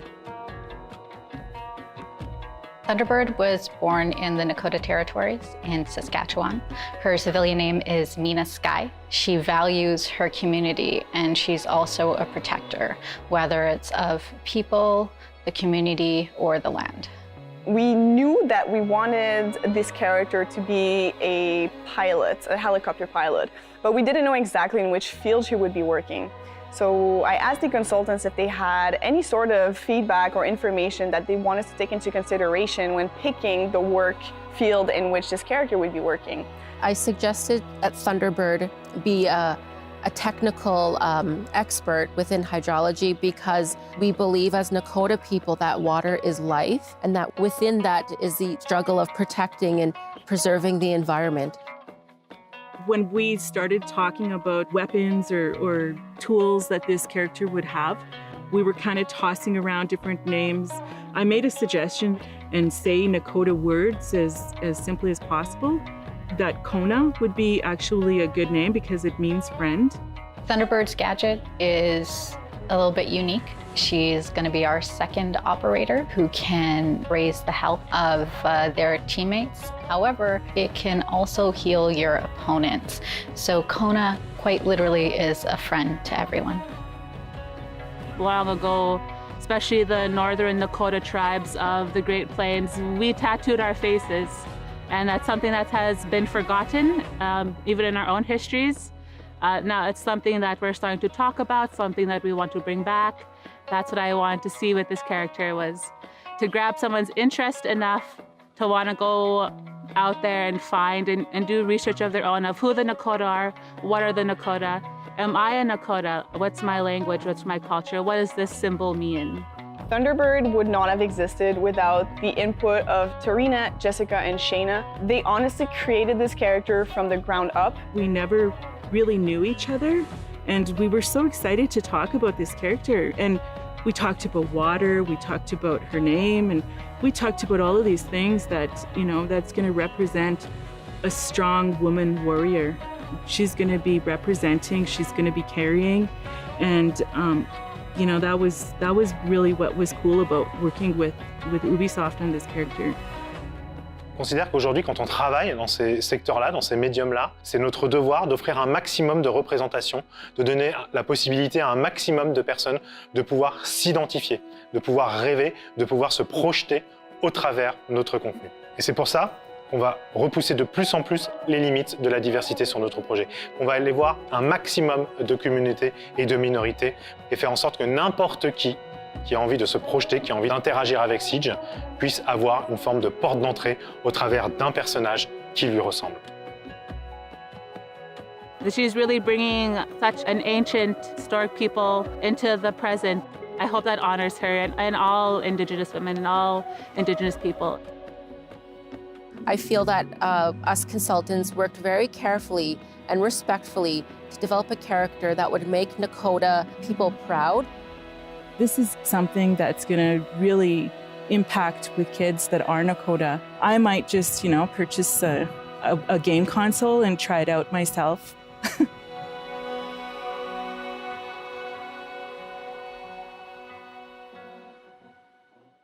Hey everyone, thanks for joining us.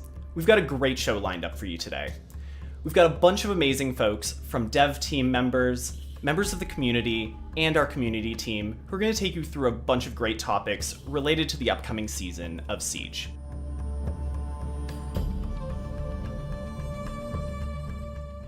Coming hot on the heels of that making of video of Thunderbird, we'd like to take you behind the scenes of her design. In order to help you with that, we have Alex Karpazis from the dev team.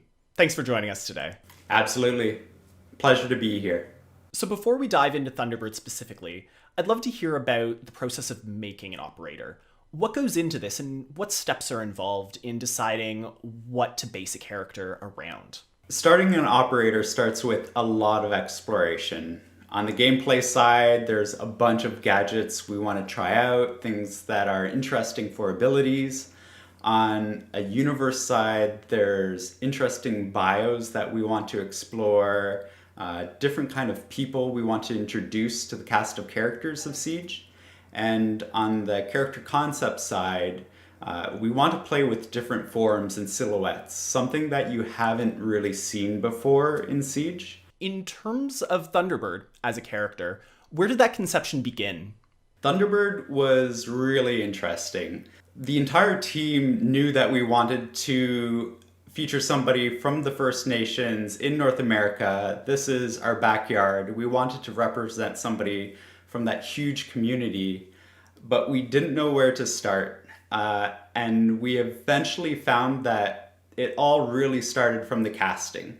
We wanted to find somebody who could speak their native language, bring an incredible performance to the character, and really do justice to who the character we want to build is.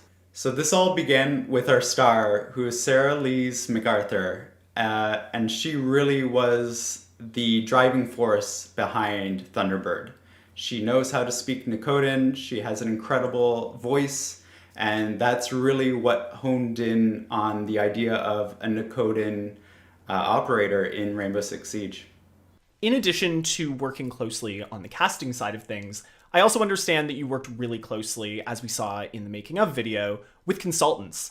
I know you've mentioned that the symbolism was a really important part of where the consultants came into play. Was there anything in particular with the iconography that they helped with? The consultants were immensely helpful and so supportive of what we were trying to do with Thunderbird.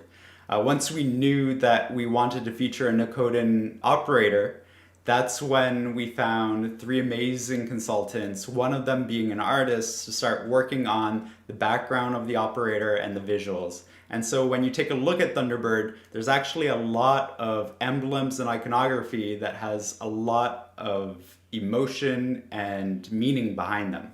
Are there any that you'd be able to dig into specifically right now? Every single badge on Thunderbird has a meaning. If you take a look at the back of her jacket, for instance, the 6-pointed star, which is a huge, huge symbol for the Nakota Nation. It represents so many things, most of all balance. Balance between life and death, between masculine and feminine. That was a really important thing we needed to nail, and we worked really closely with the consultants to make sure that that emblem was meaningful and respectful of everything we wanted to represent Thunderbird. That's amazing. And I feel like one of the other things that's really, really identifiable on Thunderbird's jacket is the word Wagia. What does that mean to Thunderbird? So Wagia is Thunderbird in Nakotan.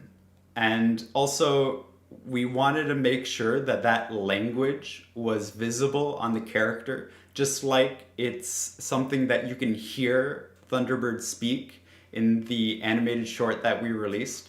Making sure that the language was a part of the character was very important, and that's why you see it on the back of the jacket too. So working with Sarah Lise MacArthur on the animated trailer, were there any big takeaways on your side?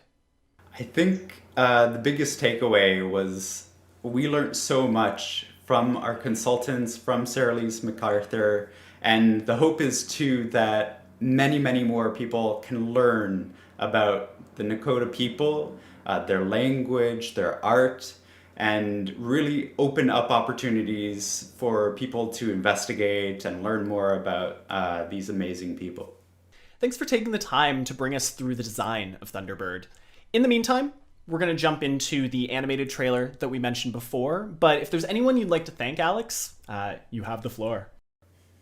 I just want to thank the team for being so incredible. Thunderbird was an immense amount of work, and I know everybody's so extremely proud of her.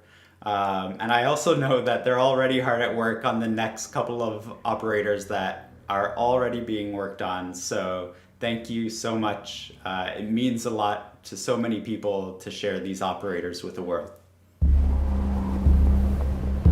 Ready? 6 years ago, I met a pilot.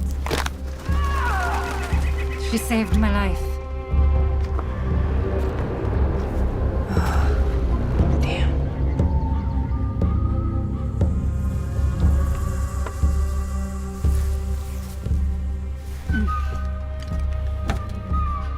That symbol, what does it mean? This jacket was my father's. Dagu Wankan, Wichachpi. The creator's star has many meanings. Love, wisdom, bravery. Suits you. Listen, I need to get this bird in the air. You try to get some rest. You're the boss.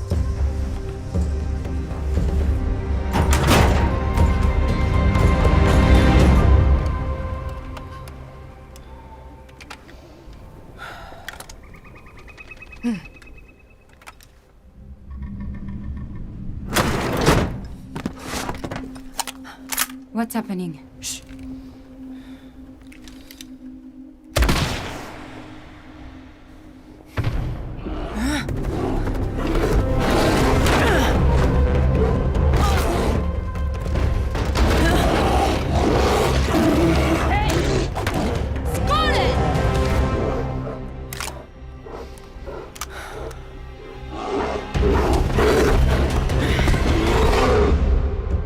Wait, that's it? What happened next? Why don't you ask her yourself?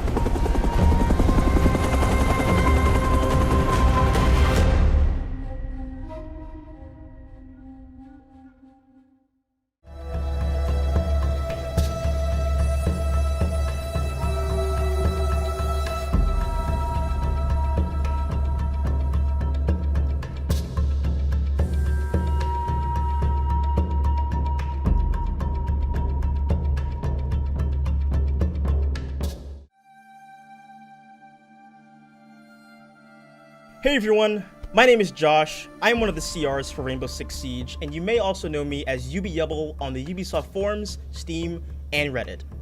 With the release of North Star, we figured this would be a good opportunity to discuss some of the top issues that we have gone over the past year. Without further ado, let's dive right into it.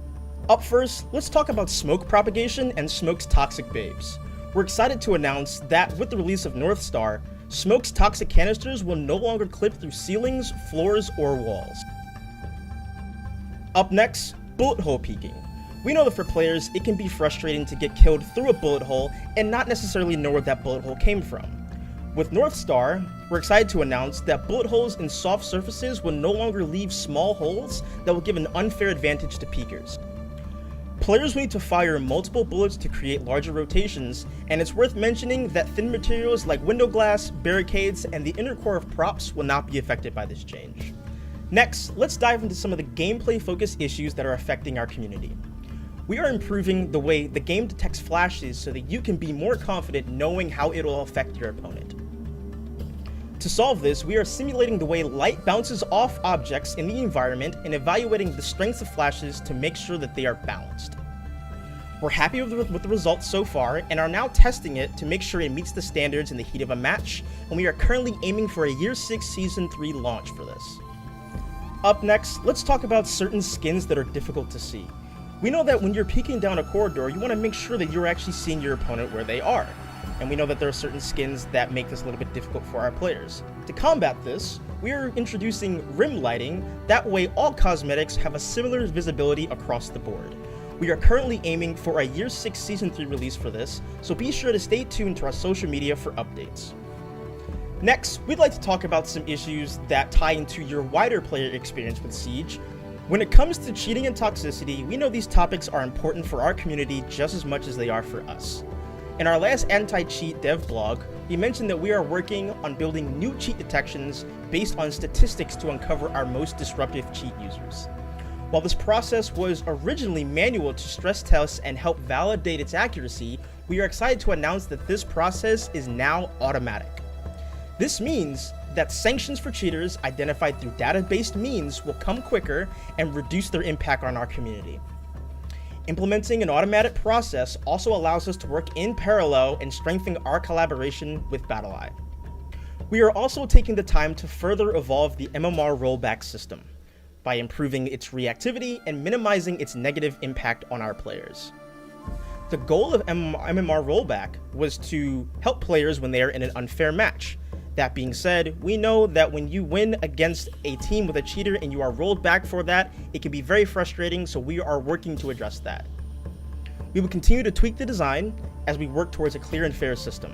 We are not able to share an exact timeline at this moment, but we are working towards and aiming for a Season 3 release for this, so be sure to look out for more updates.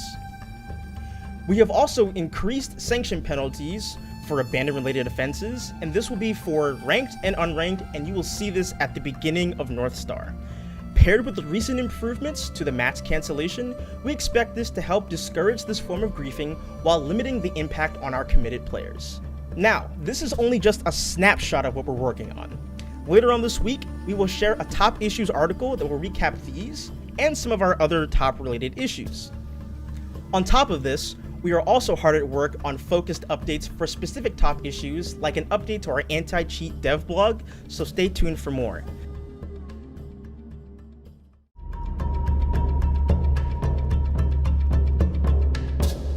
All right, and now we're here to talk about something very near and dear to my heart. That's the 6th Guardian program. The program launched Year 5, Season 4, and it was a way for us to focus the efforts of the Siege community on a good cause.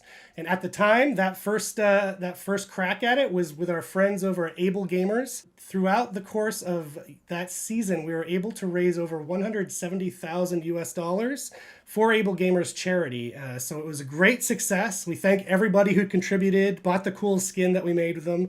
All the proceeds from those purchases go to the charity, by the way. And we're not stopping the program there. In fact, we're here today to reveal our next iteration on the program, starting in Year 6, Season 2, North Star. And we are joined by a representative and, in fact, the CEO of our next charity right here. His name is Steve Machuga from Stack Up. Steve, how are you doing? I'm doing good, Eric. Thanks for having me on. My pleasure. We go back a long way. We've always been looking for cool ways to work together, and I think this is probably the coolest one we've found. Pretty damn cool. Thanks. What is Stack Up? Why don't you walk us through what your organization does? So Stack Up is a military charity. We provide support to U.S. and allied veterans through our 4 main programs, We have our supply crate program where we send Xboxes and PlayStations to units deployed forward.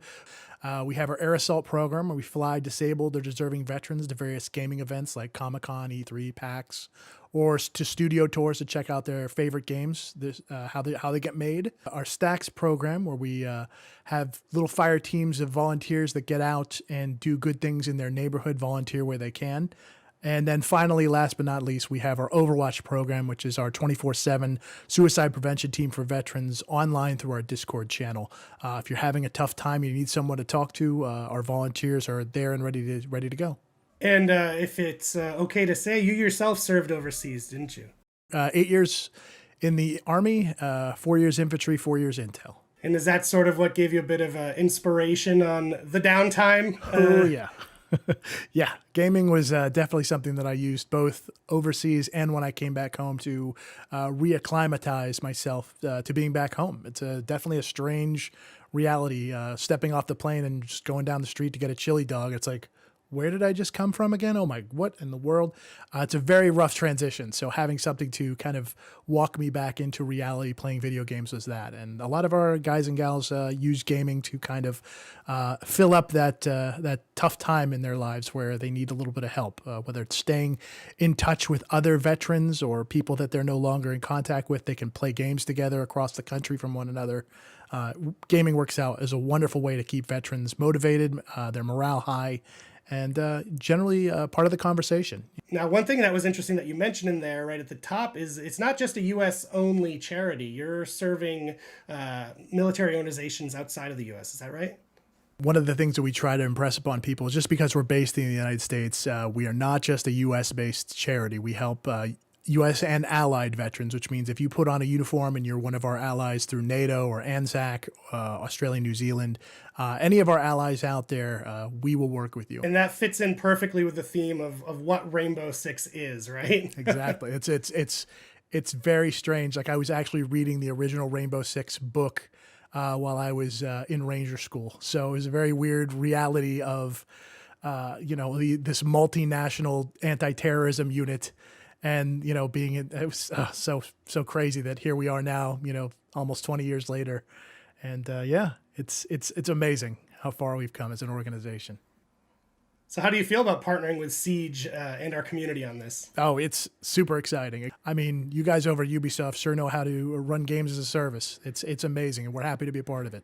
It's a wild ride working on Siege, and I don't think any of us would ever change it. So without further ado, we've talked a lot, but I'm sure people want to actually see what this bundle looks like. So we're going to pull up some images here of the bundle, and we'll reveal that it's a skin, in fact, for Valkyrie. So let's have a look there. Steve, how do you feel about this bundle? Big fan. I was a Valk main for a long time, primarily because of my potato aim. And just being able to throw cameras around and watch avenues of approach as people trying to come in. I get the intel over to the guys who can actually make the shots. So that's where I liked playing primarily as a support class. So Valk's the perfect choice. The Valk 6 Guardian Stack Up Bundle will be available as soon as Year 6 Season 2 North Star launches this week. And it's going to run for the entire season. So you have a whole season's worth of time to buy that bundle. And the proceeds from your purchase go directly to Stack Up and its great cause. So please consider it. Steve, thank you so much for joining us today.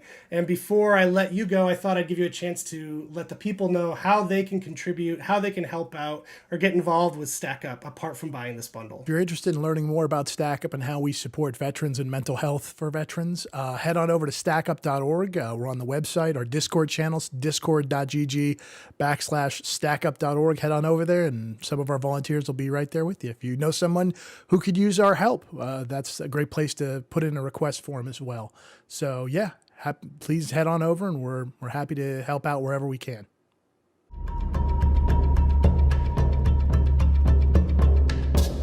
Hey everyone, I'm here with Guillaume to talk about crossplay and cross progression coming to Rainbow Six Siege. Some amazing announcements today in our show, and we'd like to spend a little time talking about these. First, let's talk about Stadia. So, how and when will this rollout happen? Stadia, we're very excited about it. It's going to be out and released on June 30th for everybody. So on June 30th, you'll be able to play on Stadia, and you will also be able to play with PC player, and your progression will also follow you whenever you play on Stadia or on PC. That's amazing. I know everyone's very excited about cross progression and crossplay. Speaking of that, question on people's mind is, will PC and console have crossplay between them? No, not for now. We're going to have separate matchmaking pools and crossplay pools. PC will be on a side with cloud-based platforms, and console in the future will be together.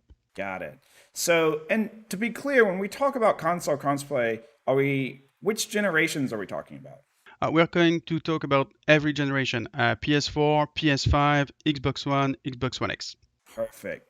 Now, it's something that is a highly anticipated community feature. So let's talk a little bit about the console crossplay coming. What steps do we need to take now to make this thing happen? We are going to need to be very careful on how we do it, because as you know, Siege is a live game, so it's like changing the wheels of the car while we are riding on the highway, right?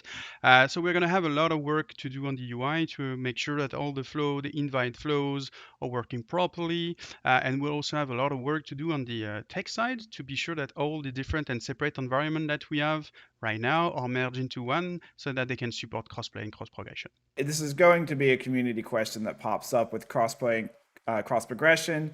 Does this mean when console crossplay happens that we will be supporting mouse and keyboard on consoles? So this is indeed a very good question.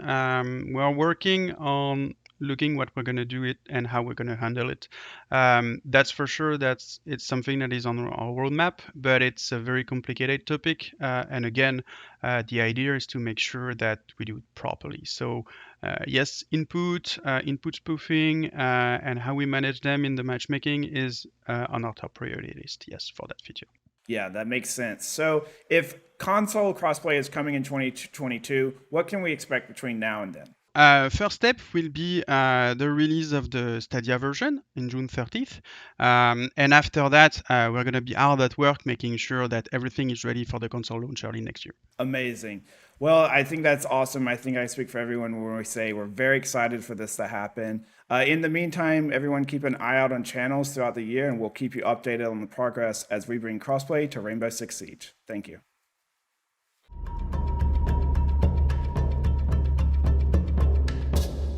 Hey everyone! Rainbow Six Siege is an extremely dedicated and talented creative community, and we've been working on quite some time on finding ways how to get designs created by our fan artists into the game. In March 2021, we launched the Community Artist Bundle program together with Prime Gaming and the very first community-created bundle by Source Siege for the operator Cavera. The response of the community has been absolutely fantastic, so big shout out to Source Siege for creating this fabulous set. Today, we're extremely excited to announce the Year 6 Season 2 Fan Artist Bundle, designed by the one and only Sunstark.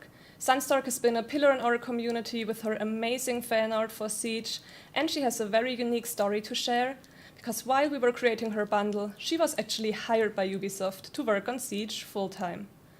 She's here on the show with us today, so welcome Sunstark, and why don't you tell us a little bit more about yourself and your story? Hi, I'm Sunshine Kim. You know me more as Sunstark. I'm a character concept artist working in the video game industry since 2015. I started drawing Rainbow Six Siege fan art since Valhalla season.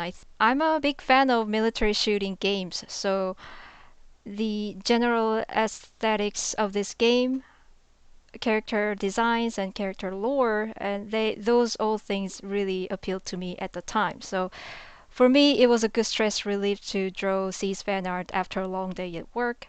And here I am in 2021. I officially work for Rainbow Six Siege now. So you were a fan artist when we reached out to you about creating your bundle. And can you tell us how your journey was from being a fan artist to actually being an employee and working on Siege? Let's say that it was like double lottery wins. It was already a big honor for me to be invited to this amazing program that to be immortalized in the game.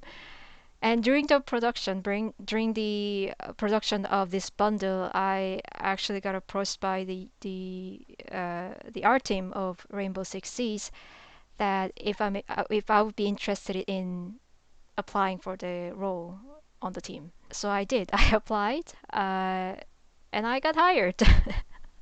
It all happened in 2 months, and it was crazy. Yeah.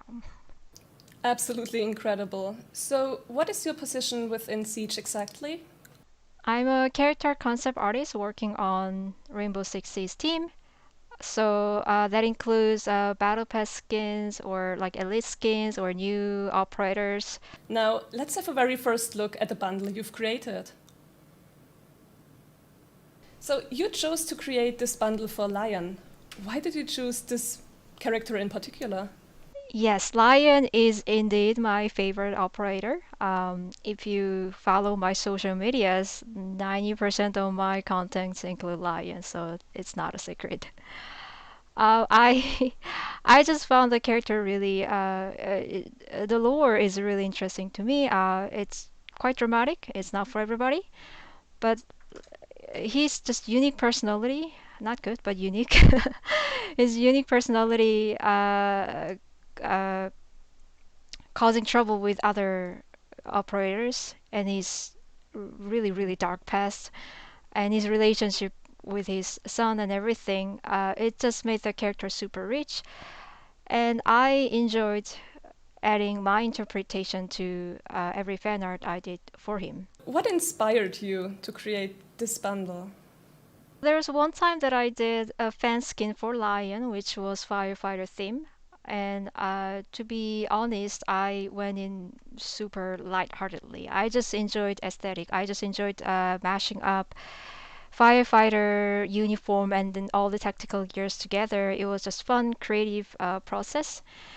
When I posted it up, I got several messages from actual firefighters in our community, and they were all thanking me. All I did was just drawing a fan art of my favorite character, but they were thanking me for representing them in my art. So when Ubisoft approached to me and presented this idea, of course I'm going to take it. I immediately thought I gotta make that fan skin to be real. So yeah, there was no other option. It was going to be firefighter since the beginning, and yeah, this is my tribute to first responders in our community. You had that idea in your mind of creating a firefighter skin for Lion, and now we'll have it soon in the game. Can you tell us a little bit about that process from getting the idea in your head into the game? Yeah, absolutely. I really enjoyed working with the C's team. And remember, this was before I joined the team, so I was just a fan artist. I was just a fan. They treated me like I was on-site artist, so it was a really good. It was a good taste for me to what it's like to work with the C's team. And the 3D artist that I worked with was just amazingly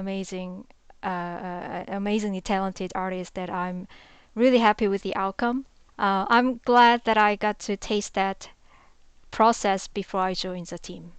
Thank you so much for being here on the show with us today, telling us more about yourself and your bundle. And we're incredibly excited until the release. We can't wait to see it in game.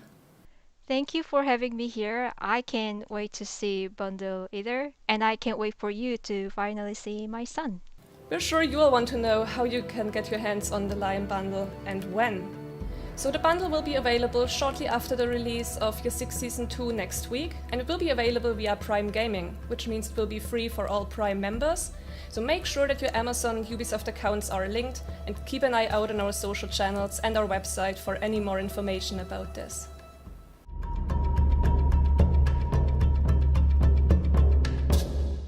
Hi everyone and welcome. I'm here to share some exciting news about upcoming Charms releases, including a first-time reveal of Season 2 Charms.